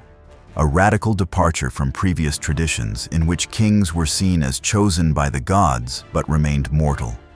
He took the title King of the Four Quarters of the World, asserting universal dominion. Under his rule, the Acadian Empire reached its greatest territorial extent, stretching across much of Mesopotamia and into the surrounding regions. But Ur-Nammu's reign also marked the beginning of internal and external pressures that would eventually unravel the empire. His decision to elevate himself to divine status may have alienated the traditional religious elite, especially in Sumerian cities where devotion to ancient deities like Enlil and Inanna remained strong. Temples that once stood as autonomous centers of worship and administration were now subject to imperial oversight, and the delicate balance between local authority and central control began to fray. Even as Akkadian kings claimed divine sanction, the Sumerian religious worldview continued to thrive. Temples in cities such as Ur-Nammu and Uruk maintained their rituals, priesthoods, and mythologies. Sumerian scribes continued to compose hymns, myths, and prayers in their own language. These texts, preserved in temple archives, ensured that the Sumerian tradition would not be erased by Akkadian dominance. Language was another area where resistance and adaptation occurred side by side. Akkadian had become the language of imperial administration and diplomacy, but Sumerian remained the sacred and scholarly tongue. Bilingual inscriptions appeared, with Akkadian used for official purposes and Sumerian reserved for religious and cultural texts. This dual language system reflected both the reality of political change and the enduring prestige of Sumerian culture. Indeed, many Akkadian rulers embraced Sumerian heritage as a source of legitimacy. They restored Sumerian temples, commissioned texts in Sumerian, and even took on traditional titles used by earlier Sumerian kings. In doing so, they positioned themselves not as destroyers of Sumer, but as its rightful heirs. This strategy helped maintain order, but also allowed Sumerian elites to retain influence within the imperial framework. Nevertheless, discontent simmered beneath the surface. Some Sumerian city-states resisted Akkadian authority more openly. Rebellions flared periodically, especially in the southern cities where loyalty to local traditions was strongest. These uprisings were met with military force. Akkadian inscriptions describe harsh reprisals against rebellious cities, with rulers executed, walls torn down, and populations displaced. One text recounts how Ur-Nammu destroyed the city of Agada's enemies and dedicated their spoils to his patron deity. Despite these measures, Akkadian power was not unshakable. Over time, the strain of maintaining a vast empire, combined with environmental stress, economic disruption, and repeated uprisings, began to erode central control. Climate shifts during this period, including prolonged droughts, may have led to crop failures and food shortages. Such hardships would have undermined the authority of the state and intensified local grievances. As the empire weakened, a new threat emerged from the east, the Gutians. This group, possibly originating from the Zagros Mountains, began raiding and eventually occupying parts of Mesopotamia. Described in later Sumerian texts as uncultured and destructive, the Gutians were blamed for the collapse of order, the neglect of temples, and the breakdown of agricultural systems. Whether these accounts are entirely accurate or exaggerated for rhetorical effect, the Gutian presence coincided with a period of instability and decline. During this chaotic time, Sumerian cities experienced a relative resurgence of autonomy. With Akkadian power diminished and Gutian rule loosely organized, local leaders began to reclaim authority. Temples were rebuilt, canals repaired, and scribal schools re-established. The Sumerians did not forget the lessons of empire, but neither did they abandon their cultural identity. A significant example of cultural preservation during Akkadian rule comes from the continued development of literature. Even while Akkadian became more dominant in daily administration, Sumerian literary texts flourished. Myths such as Inanna and Enki, Enlil and Ninlil, and Lugalbanda in the mountain cave were copied and transmitted across generations. These stories reinforced the values, cosmology, and historical memory of the Sumerian people. They offered not only entertainment and moral instruction, but also a sense of continuity in uncertain times. Art and architecture during this period also reflected a blending of traditions. Acadian reliefs and sculptures often depicted kings and gods in new visual styles, more muscular, dynamic, and centralized. But many of these works incorporated Sumerian motifs.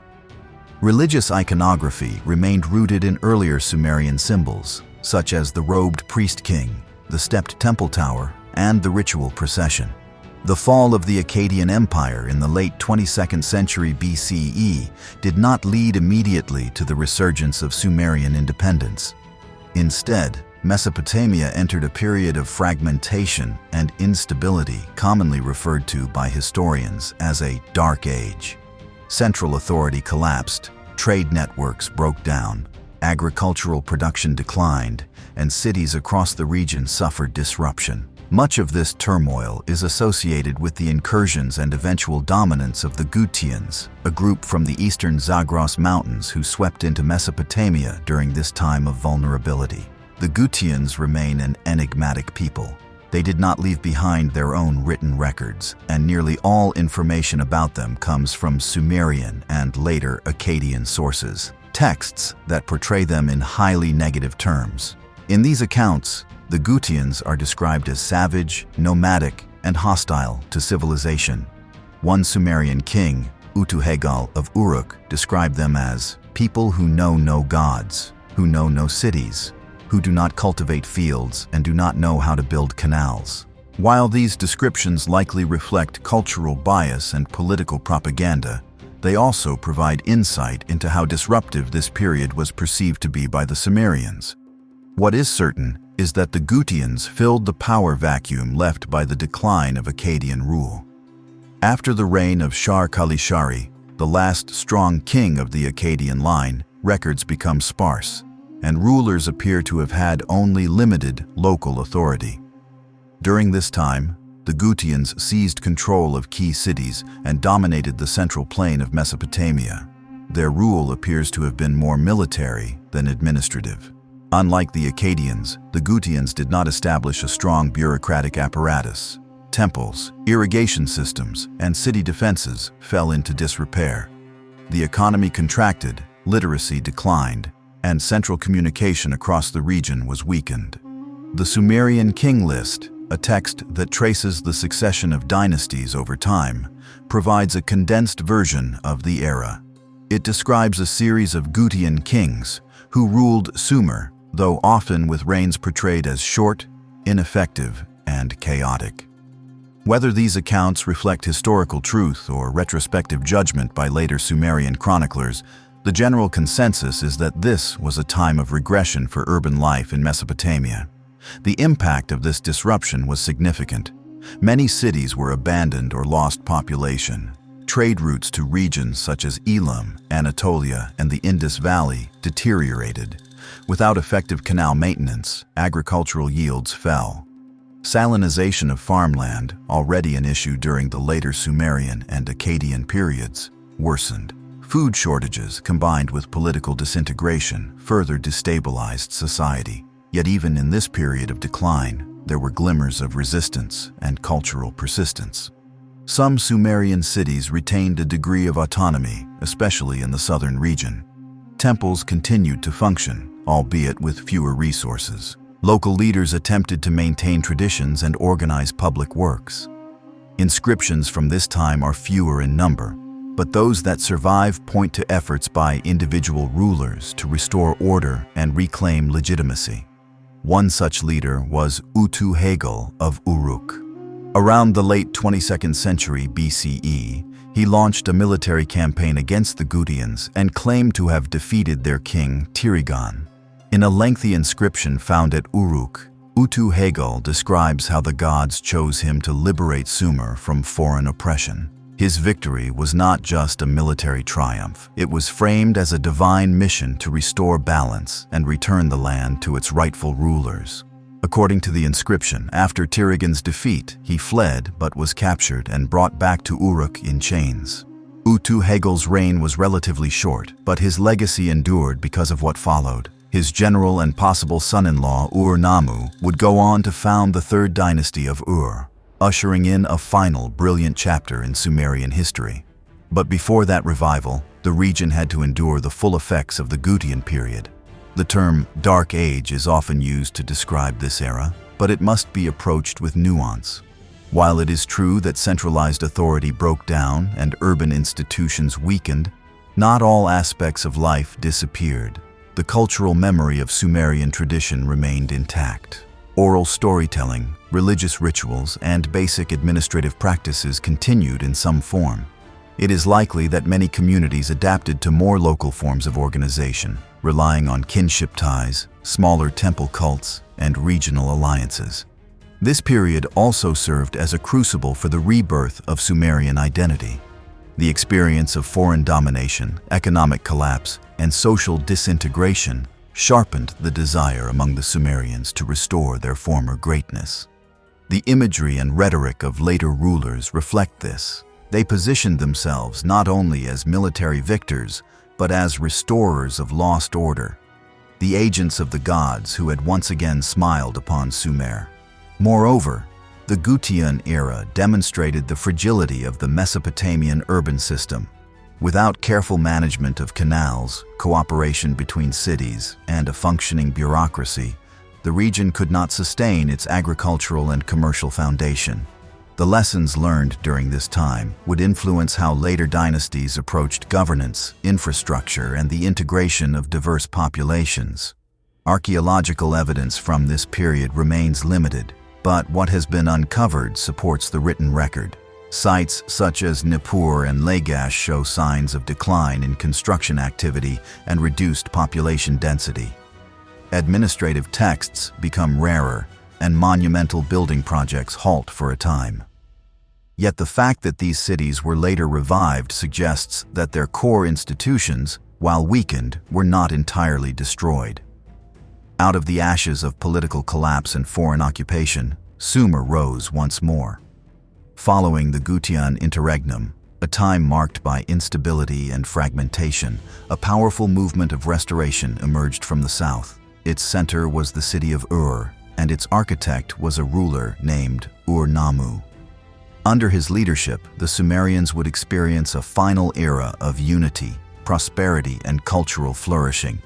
This period, known as the Third Dynasty of Ur, often referred to by scholars as Ur III, marked the last great chapter in Sumerian history. Ur-Nammu's ascent began in a moment of renewal. After the Gutians were expelled, and the power vacuum left by the Acadian collapse began to close, cities in the south of Mesopotamia gradually re-established local control. One of the most successful of these emerging powers was Uruk, where Utu-Hegal briefly ruled and claimed to have defeated the last Gutian king. Ur-Nammu, a general under Utu-Hegal and possibly his relative, seized the moment after Utu-Hegal's fall and established himself as ruler in the city of Ur around the late 22nd century BCE. Ur-Nammu's rise to power marked the beginning of a new Sumerian dynasty that would endure for nearly a century. The dynasty's rulers succeeded in restoring political order, reviving economic activity, and reinforcing the institutions that defined Sumerian civilization. This was not merely a return to old traditions. It was a conscious revival and refinement of the Sumerian way of life. One of Ur-Nammu's most important achievements was his establishment of a centralized and highly organized state. While previous rulers had controlled cities through military force and ad hoc arrangements, Ur-Nammu introduced a more structured administrative system. He divided the empire into provinces, each governed by a royal appointee known as an ensi. These provincial governors were responsible for collecting taxes, overseeing justice, maintaining irrigation networks, and ensuring loyalty to the crown.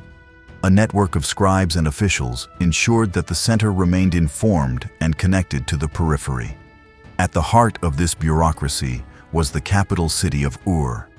Under Ur-Nammu and his successors, Ur became a political and religious hub. The city's most iconic architectural achievement was the Great Ziggurat of Ur, a massive stepped temple dedicated to the moon god Nanna, patron deity of the city. Built with baked bricks and rising in 3 monumental tiers, the ziggurats symbolized not only devotion to the gods, but also the organizational capacity and engineering skill of the state. The ziggurat was part of a broader temple complex that included administrative offices, storerooms, workshops, and housing for priests and temple workers. These complexes functioned as both religious and economic centers, controlling land, managing labor, and distributing goods. The fusion of sacred and civic authority remained a cornerstone of Sumerian governance. Ur-Nammu's reign is also remembered for a foundational development in legal history, the earliest known law code written in the Sumerian language. While previous legal practices had been based on custom and precedent, the Code of Ur-Nammu represented an effort to articulate consistent and formal rules. Although only fragments of the code survive, they reveal a legal philosophy centered on justice, fairness, and restitution. Unlike later law codes that favored harsh punishments, the Code of Ur-Nammu emphasized compensation for most offenses. Fines were prescribed for bodily injuries, property damage, and personal disputes. The code also addressed family law, inheritance, contracts, and the responsibilities of officials. Its preamble claims that Ur-Nammu was chosen by the gods to establish equity in the land, showing that law was deeply connected to religious legitimacy. Ur-Nammu's death did not end the dynasty's achievements. His son, Shulgi, inherited the throne and ruled for an estimated 48 years. Shulgi proved to be an energetic and capable ruler who expanded on his father's foundations. He undertook military campaigns to secure the empire's borders, launched massive building projects, and further developed the bureaucratic system. One of Shulgi's most ambitious undertakings was the standardization of weights, measures, and administrative procedures. He reorganized the scribal schools, promoted a standardized curriculum, and ensured that officials across the empire followed consistent protocols. The resulting system was both efficient and far-reaching, allowing the state to manage agricultural production, labor distribution, and trade with unprecedented precision.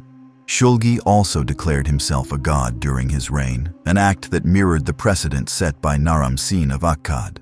However, unlike Naram-Sin, Shulgi couched his divinity in terms of service and piety. He portrayed himself as a wise, just, and generous ruler who maintained harmony between heaven and earth. In hymns and royal inscriptions, he was praised as a poet, scholar, and judge. The economic base of Ur III rested on a well-managed agricultural system. The state controlled large tracts of farmland, worked by dependent laborers, tenants, and slaves.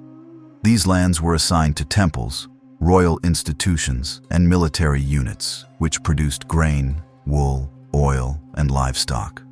The products were collected as taxes or tribute, stored in centralized warehouses, and redistributed according to bureaucratic plans.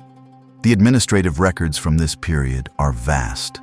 Thousands of clay tablets have been unearthed, detailing transactions, labor assignments, festival preparations, and legal disputes. These texts provide a rare and detailed look into daily life in ancient Mesopotamia. They reveal a society governed by rules, supported by documentation, and oriented toward efficiency. Despite its achievements, the third dynasty of Ur was not without challenges. Managing such a complex state required continuous effort. Revolts broke out in some provinces, and border regions were under constant pressure from nomadic groups and rival states.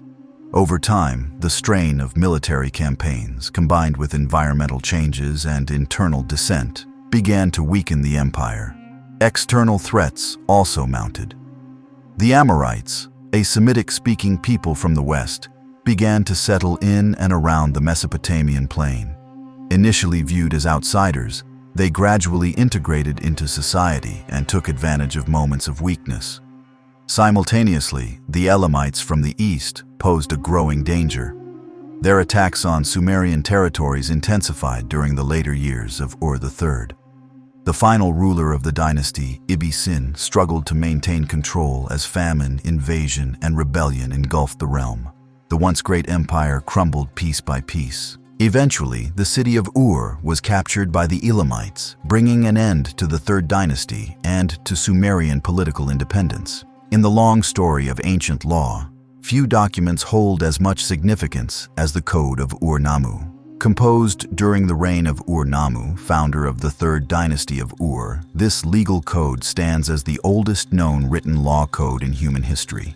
Though later and more complete codes, such as the famous Code of Hammurabi, would receive greater attention in modern times, it was Ur-Nammu's code that laid the foundation for how law could be systematized, written down, and applied across a society. Ur-Nammu ruled during a time of renewal.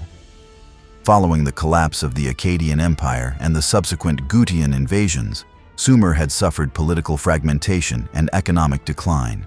With the rise of the third dynasty of Ur, order was being re-established. This stability allowed Ur-Nammu not only to restore infrastructure and build monumental architecture such as the Great Ziggurat of Ur, but also to turn his attention to justice and legal reform. The Code of Ur-Nammu was written in the Sumerian language and inscribed on clay tablets. Although only fragments of the original documents have survived, scholars have been able to reconstruct portions of the code from multiple sources found at sites such as Nippur, Ur, and Sippar. These tablets contain both a prologue, in which Ur-Nammu outlines the purpose of the code, and a list of specific legal stipulations. The prologue itself is revealing. In it, Ur-Nammu describes himself as the chosen of the gods, tasked with bringing justice to the land. He asserts that he has established equity in the land, removed unjust officials, and ensured protection for the weak. The gods mentioned, Nana, the moon god of Ur, and Utu, the sun god associated with truth and justice, serve to legitimize the law code as divinely sanctioned. This reflects a common theme in Mesopotamian legal culture: the belief that law is not simply a human construct, but a divine mandate.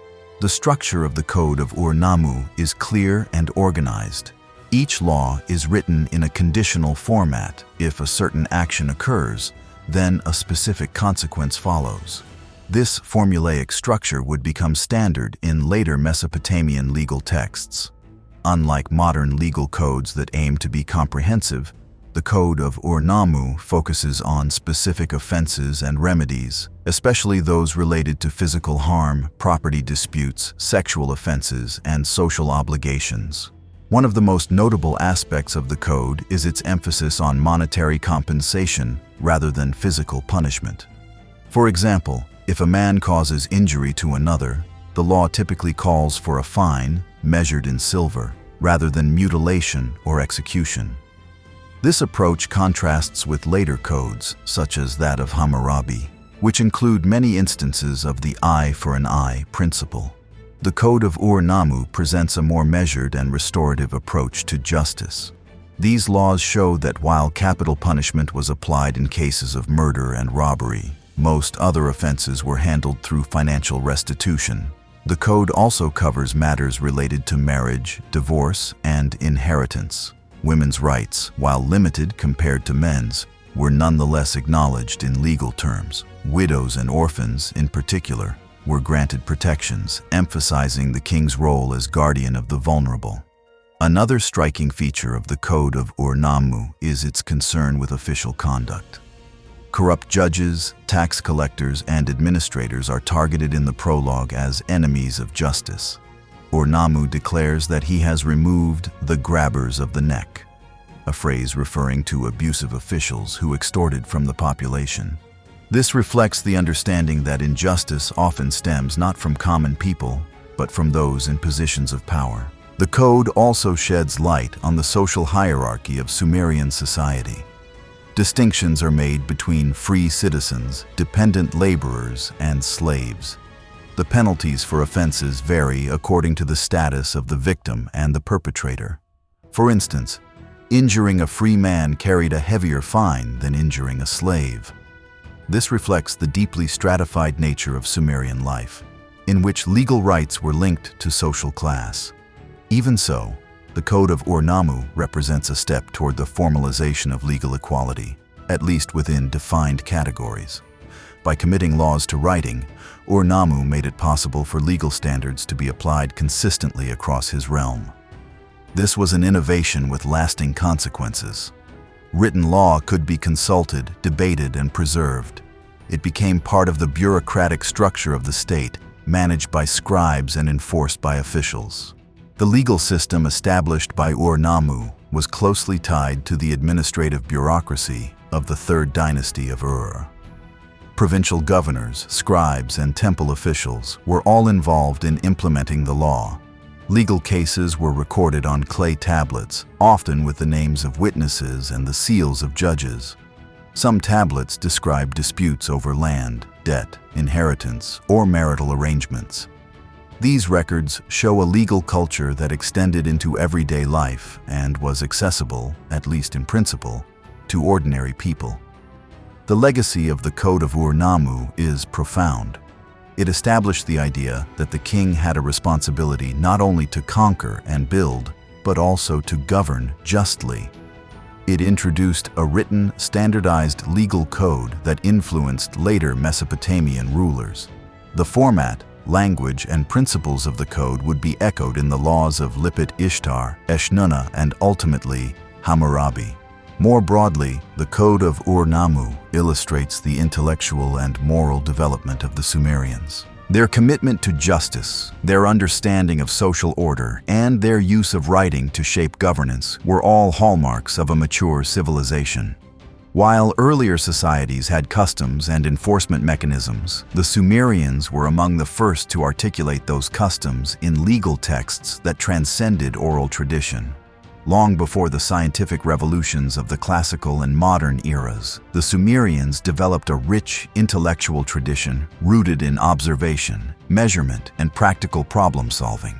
In their efforts to manage agriculture, predict seasonal cycles, record time, and organize civic life, they laid the groundwork for early science. Though their understanding of the world was deeply intertwined with religious beliefs, the Sumerians advanced key concepts in mathematics and astronomy that would echo through millennia of human history. The practical origins of Sumerian science can be found in their needs as farmers, builders, and administrators. The control of water through irrigation systems, the surveying of land, and the standardization of weights and measures all required careful calculation and precise record-keeping. These challenges prompted the development of a numerical system that was both flexible and sophisticated. The Sumerians used a sexagesimal, or base 60, number system, an innovation that would later influence how we tell time and divide circles into degrees. Unlike the decimal system used today, which is based on units of 10, the Sumerian system allowed for easier division by common factors such as 2, 3, and 5. This was especially useful in calculating areas of land, allocating shares of crops, or scheduling labor. For example, a field might be measured and divided among multiple workers, each responsible for a specific portion of the harvest. The base 60 system allowed these divisions to be made with fewer remainders and greater consistency. Clay tablets from administrative archives show extensive use of tables, coefficients, and conversion charts to assist with such calculations. Scribes were trained in these methods and used them daily in economic transactions and temple management. Mathematics was not limited to arithmetic. The Sumerians also developed an early form of geometry. They understood the concepts of area and volume, particularly in relation to rectangular and triangular plots of land. Builders relied on geometric principles to lay out structures, align walls, and construct monumental architecture such as ziggurats. While they may not have had abstract proofs like those found in later Greek mathematics, their formulas were practical and effective. Equally important was the Sumerian approach to timekeeping. Living in a world shaped by agriculture and religious festivals, the accurate tracking of time was essential. The Sumerians divided the day into units based on the movement of celestial bodies. The use of a 12-hour division of day and night, with each hour further subdivided into 60 minutes, originated from this culture. The concept of 60 seconds in a minute is a direct legacy of their base 60 system. To support this temporal framework, the Sumerians turned their gaze to the heavens. Astronomy in Sumer was closely tied to divination and religious practice. but it was also observational and methodical. Priest astronomers observed the skies to track the phases of the moon, the positions of stars, and the movements of planets.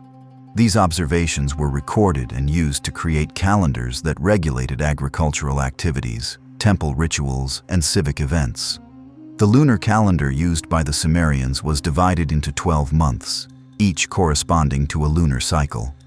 Because lunar months do not perfectly match the solar year, they occasionally inserted an additional month to correct the discrepancy, a practice known as intercalation. This adjustment required a keen awareness of astronomical cycles and demonstrated a practical understanding of celestial regularity. Certain celestial bodies held special significance. The moon god Nana, also known as Sin in later Akkadian tradition, was central to Sumerian cosmology. His movements through the night sky were carefully charted, and his phases were believed to influence earthly events. The sun god Utu was similarly important, associated with truth, justice, and the cycle of day and night.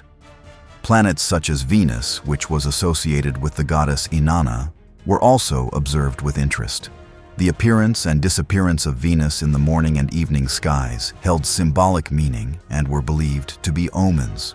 Over time, these observations would contribute to a growing body of astronomical knowledge that would be inherited and expanded upon by the Babylonians, Assyrians, Greeks, and Islamic scholars. In addition to practical uses, the Sumerians viewed the heavens as a reflection of divine will.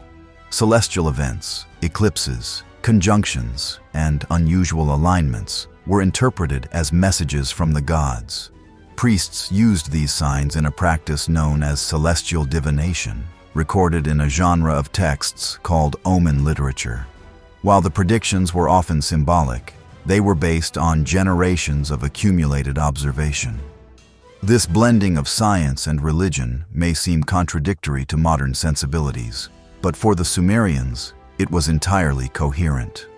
The regularity of the stars and the precision of mathematical calculations were not seen as evidence of abstract laws, but as expressions of divine order. To study the universe was to understand the intentions of the gods. Sumerian schools, known as edubas, were essential in passing on this knowledge. Future scribes, priests, and administrators were trained in mathematics, astronomy, and language. School texts included multiplication tables, geometric exercises, and astronomical charts. Students copied these texts by hand, mastering the tools needed to participate in the bureaucratic and religious life of the city. One striking example of Sumerian intellectual achievement is the Plimpton Tablet, an ancient artifact that reveals knowledge of what we now call Pythagorean triples, sets of numbers that satisfy the Pythagorean theorem. While the Sumerians did not formulate the theorem in abstract terms, their understanding of number relationships and geometric ratios was advanced and practical. Their scientific legacy extended beyond Mesopotamia. The systems they developed, especially in mathematics and astronomy, were adopted and refined by their successors. The Babylonians would inherit and elaborate on Sumerian calculations, eventually producing star charts, ephemerides, and predictive models that informed everything from agriculture to astrology. By the dawn of the 21st century BCE, the city of Ur stood as the crown jewel of Mesopotamia. Under the rule of the third dynasty of Ur, the Sumerians had achieved remarkable administrative control, economic efficiency, and cultural brilliance. Monumental temples rose above the flat plains, scribes busily recorded every detail of civic life, and law codes gave form to the ideals of order and justice. Yet despite this golden age, the end of Sumerian political autonomy was approaching. External threats and internal weaknesses converged, and soon the great city of Ur would fall, marking the final collapse of Sumerian independence. The later rulers of Ur III, following the successful reigns of Ur-Nammu and Shulgi, struggled to maintain the vast bureaucratic state their predecessors had built. Although the structure remained impressive on paper, the demands of governing a sprawling territory grew heavier with each generation. Increasingly, the dynasty faced challenges on multiple fronts: environmental degradation, economic strain, foreign incursions, and political unrest. One of the primary external pressures came from the Amorites, a Semitic-speaking people who originated from the deserts and highlands to the west of the Euphrates. Unlike the organized and urbanized Sumerians, the Amorites were initially semi-nomadic, moving in tribal groups and seeking pasture lands and trade opportunities. Over time, however, Amorite tribes began to settle in the Mesopotamian cities, gradually integrating into local economies and societies. Their growing presence within Sumerian territory would have both gradual and destabilizing consequences. Initially, Amorite integration was not viewed as a threat. Many Amorites served as laborers, soldiers, and merchants. Some even rose to positions of influence within local administrations.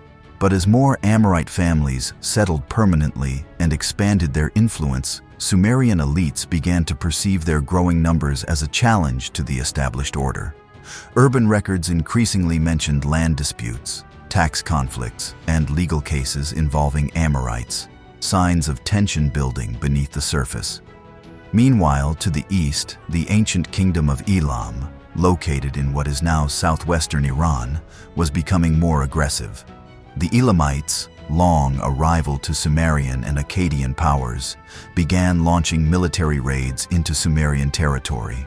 Their aim was not merely plunder, but territorial gain and political leverage.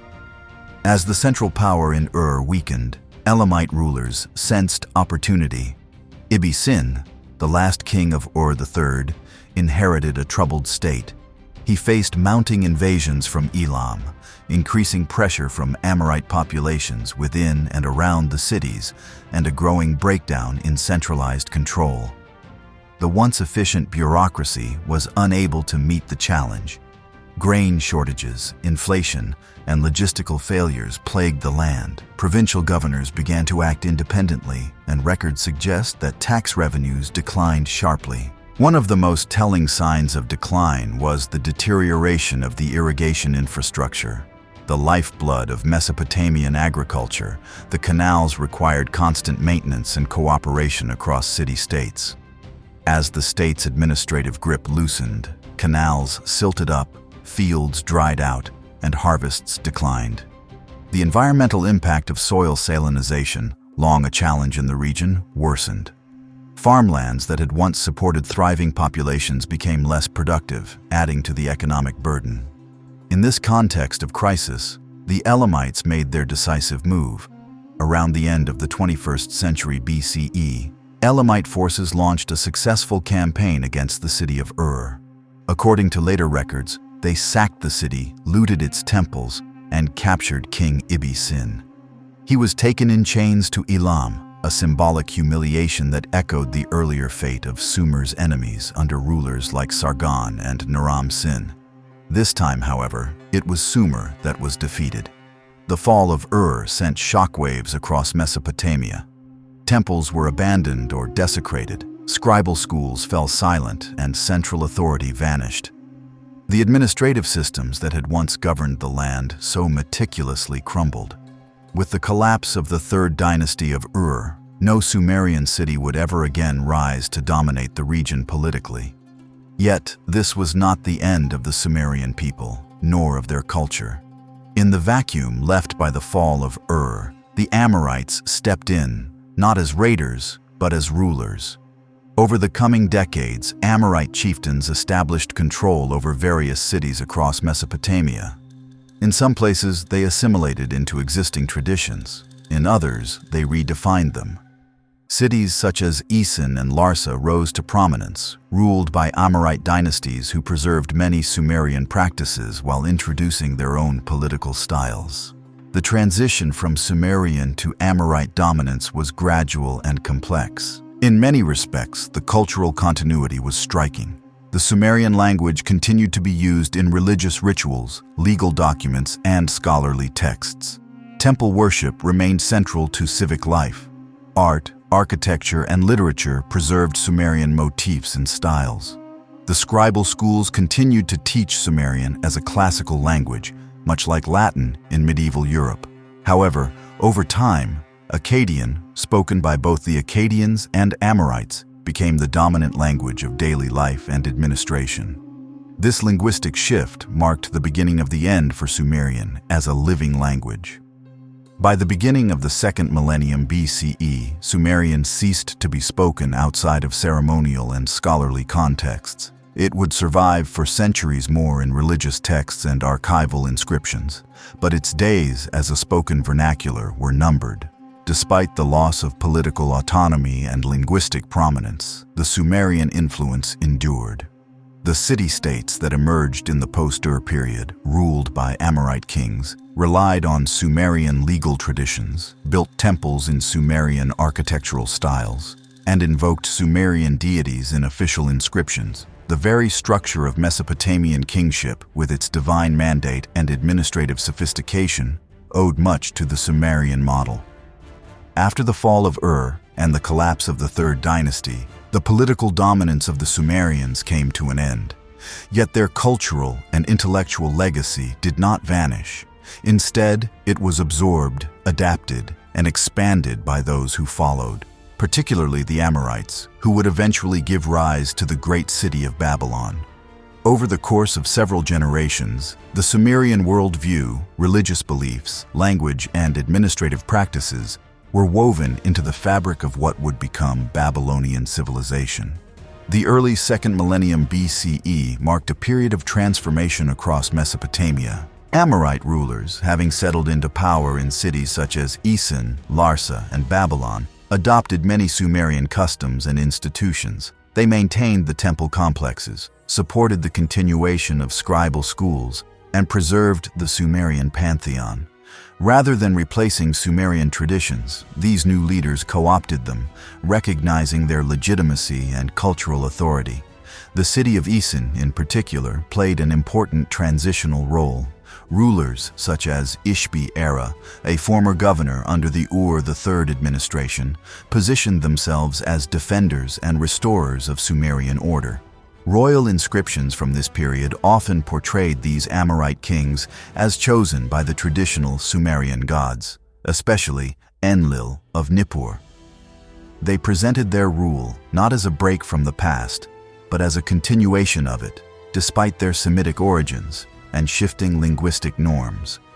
Language, however, was one of the most visible markers of change.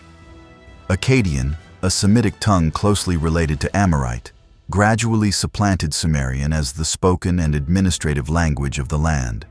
The process was neither sudden nor forceful. It occurred organically as the majority of the population spoke Akkadian and as Amorite rulers preferred to govern in their own tongue. Despite this shift, the Sumerian language remained alive in a special domain, the scholarly and religious world. In temple schools and scribal academies, Sumerian continued to be taught, studied, and revered. It became what modern scholars would call a dead language in the spoken sense. But it survived in the same way Latin did in later Europe, as a language of learning, ritual, and elite culture. Scribes in Babylon and elsewhere compiled bilingual dictionaries to bridge the gap between Sumerian and Akkadian. These lexical lists allowed scholars to study and preserve Sumerian texts, many of which were copied and recopied for centuries. It was during this period that many Sumerian myths, hymns, and epics were compiled into standard versions. Far from being forgotten, the Sumerians were canonized, enshrined in the libraries of a new civilization. The famous Epic of Gilgamesh is a perfect example of this cultural continuity. Although the original stories about Gilgamesh originated in Sumerian oral and written traditions, it was in the Babylonian period that the epic was unified into a coherent narrative. The Akkadian version of the tale, most famously preserved in the standard Babylonian edition, remains one of the most important literary works of the ancient world. Yet beneath its Semitic surface lies a deeply Sumerian soul. Religious continuity was another hallmark of Sumerian assimilation into Babylonian culture. The major gods of the Sumerian pantheon, Enlil, Enki, Inanna, Nana, Utu, were not discarded. Instead, they were folded into the broader Mesopotamian religious framework. Some deities were given new Akkadian names. Enki became Ea, Utu became Shamash, but their attributes and mythologies were preserved and expanded. One notable example is the goddess Inanna, who became Ishtar in the Akkadian tradition. Ishtar retained Inanna's associations with love, war, fertility, and power. Her stories were elaborated and reinterpreted, but the essence of her character, bold, paradoxical, divine, remained rooted in Sumerian belief. In this way, the gods themselves served as vessels of cultural transmission, carrying Sumerian identity forward even as political structures changed. Temple architecture continued to reflect Sumerian principles. Ziggurats remained central features of cityscapes, with their stepped platforms symbolizing the connection between heaven and earth. The ziggurat of Babylon, known as Etemenanki, House of the Foundation of Heaven and Earth, echoed the great structures of Ur and Uruk. These architectural forms were not merely functional, they were symbolic expressions of cosmic order, deeply embedded in the Sumerian worldview and inherited by the Babylonians. Legal traditions, too, showed continuity. The famous Code of Hammurabi, written in the 18th century BCE, drew upon earlier Sumerian laws, including the Code of Ur-Nammu. While the tone of Hammurabi's code was more severe and the language Akkadian, many of the legal categories, contracts, inheritance, property, injury, and family law, reflected established Sumerian practices. Hammurabi portrayed himself not only as a king but as a just lawgiver, echoing the Sumerian ideal of the righteous ruler who maintained order through divine guidance. Economic and administrative practices remained consistent as well. The Babylonian state inherited the sophisticated record-keeping systems pioneered in Sumer.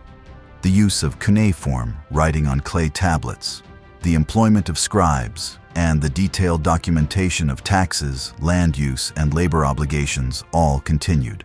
The administrative toolkit of the Sumerians became the backbone of Babylonian governance. In many respects, Babylonian culture represented the synthesis of two great traditions, the older Sumerian legacy and the newer Akkadian Amorite innovations. It was this fusion that gave Babylon its lasting power and cultural richness. The city would become the intellectual and spiritual heart of Mesopotamia for centuries, producing advances in mathematics, astronomy, literature, and law that built upon the foundations laid by Sumer. The persistence of Sumerian heritage is also evident in the reverence with which later Mesopotamians viewed the past. Kings and scholars of the first millennium BCE referred back to the Sumerian age as a time of greatness and divine favor. Antiquarianism became a feature of elite culture, collecting ancient inscriptions, restoring ancient temples, and even imitating archaic writing styles to evoke the authority of the Sumerian past. The idea of Sumer became part of Mesopotamian identity, even as the Sumerians themselves faded from the historical stage. They had created the first cities, invented writing, established laws, and composed myths that captured the human imagination. Their cultural DNA remained embedded in the civilizations that succeeded them, long after the last Sumerian speaker had gone silent. Long after the last Sumerian city fell silent and the final Sumerian sentence was spoken, their civilization continued to shape the world in ways that remain visible and vital today. Though the Sumerians disappeared as a political and linguistic force by the early second millennium BCE, their contributions lived on, preserved by the Babylonians, adapted by later empires, and rediscovered in modern times through the efforts of archaeologists and historians. The Sumerian legacy is not only ancient, it is enduring. It marks the beginning of something truly profound, the story of civilization itself. One of the most defining elements of the Sumerian legacy is urbanization. The Sumerians did not invent agriculture or permanent settlement, but they were the first to create true cities. Their cities, Uruk, Ur, Lagash, Nippur, Eridu, were complex centers of religious, economic, and political life. Each had a distinct identity, governed by its own ruler and protected by its own patron deity. The Sumerians designed public spaces, managed infrastructure, regulated markets, and built monumental architecture. They introduced the concept of civic planning long before the word urban ever existed. Their mastery of irrigation turned the unpredictable floodplains of southern Mesopotamia into a dependable source of agricultural abundance. The canal systems they engineered were not only impressive in scale but also required coordinated governance and collective labor, fostering the creation of the first bureaucratic institutions. Their ability to control water shaped their economy, structured their calendar, and even influenced their religion. The invention of writing stands among their greatest achievements. The earliest forms of cuneiform, developed in the city of Uruk, began as simple pictographs used to record grain shipments and labor duties. Over time, this system evolved into a complex script capable of capturing everything from law codes and poetry to royal inscriptions and mathematical equations. Writing allowed the Sumerians to organize their society more effectively, preserve their knowledge, and pass on their beliefs across generations. With writing came literature, and with literature, the earliest expressions of human introspection and storytelling. Works such as the Epic of Gilgamesh ask timeless questions. What is the meaning of life? How should we face death? What does it mean to be a just ruler or a faithful friend? These are not merely ancient concerns, they are universal, and their articulation in Sumerian literature continues to resonate. In the realm of law, the Sumerians established the first known legal codes. The Code of Ur-Nammu and other early legal texts set a precedent for written law that extended far beyond Mesopotamia. These codes established procedures, punishments, and protections, helping to create a society where justice was not left solely to personal vengeance or arbitrary rule. Later law codes, including those of Babylon and Assyria, drew heavily from this early model. The Sumerians also made enduring contributions to mathematics and timekeeping. Their base 60 number system gave rise to the 60-minute hour, the 60-second minute, and the 360-degree circle, foundations that remain in use today. Their ability to measure land, manage resources, and construct buildings with mathematical precision was a direct outgrowth of this numerical sophistication. In astronomy, they tracked celestial bodies with careful observation, using the movements of the moon and stars to create the first lunisolar calendars. Their ability to predict lunar phases and seasonal changes allowed them to regulate religious festivals and agricultural cycles.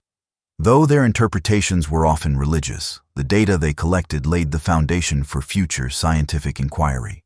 The influence of Sumerian religion extended deep into Mesopotamian and later Near Eastern traditions. Their pantheon of gods, An, Enlil, Enki, Inanna, Nana, Utu, continued to be worshipped for centuries under different names and forms.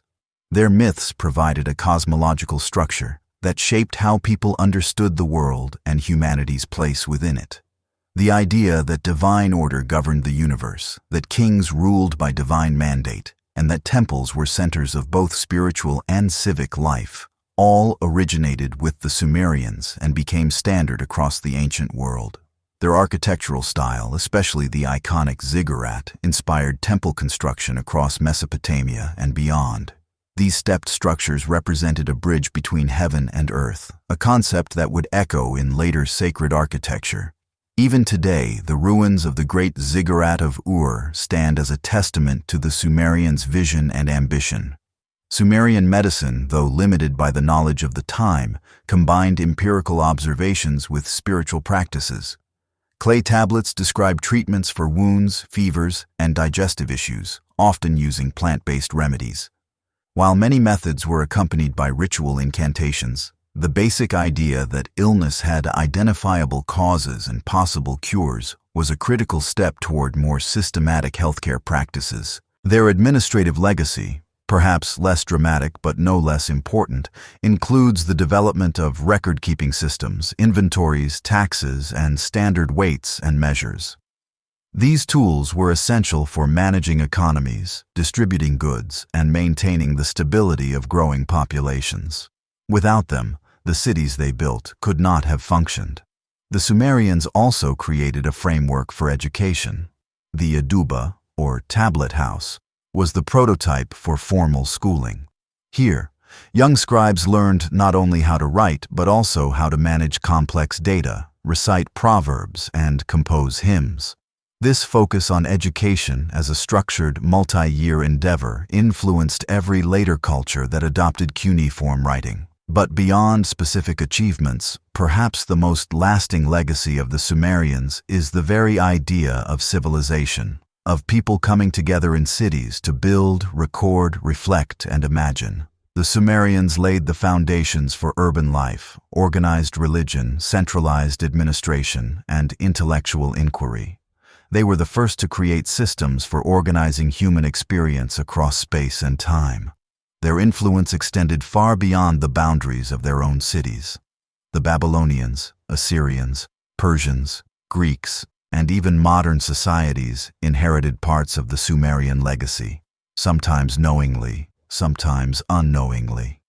Concepts first tested in the temples and courts of Uruk and Lagash became part of the common heritage of humanity. In modern times, the rediscovery of Sumer through archaeology and philology has illuminated just how much we owe to this ancient people. From the mid-19th century onward, excavations at sites such as Ur, Nippur, and Eridu began to reveal a forgotten world. Thousands of clay tablets, long buried, were recovered, deciphered, and studied. With them came stories, laws, accounts, hymns, and letters, an entire civilization speaking across the gulf of millennia. The recovery of Sumer's story has not only enriched our understanding of ancient Mesopotamia, but has also challenged assumptions about human development. It reminds us that history does not begin with Greece or Rome, nor even with Egypt, but in the wetlands of southern Iraq, where the Sumerians first turned mud into cities and symbols into writing. Today, the legacy of the Sumerians lives on in every second we count, every building we plan, every law we uphold, and every question we ask about our origins. Their achievements remind us that the arc of human progress is long, and that even in the earliest chapters of that story, remarkable insight, creativity, and resilience were already at work. The Sumerians were not just the first great civilization, they were a civilization that imagined what it meant to be human in a structured, moral, and meaningful world. And in that vision, they offered a legacy that endures to this day.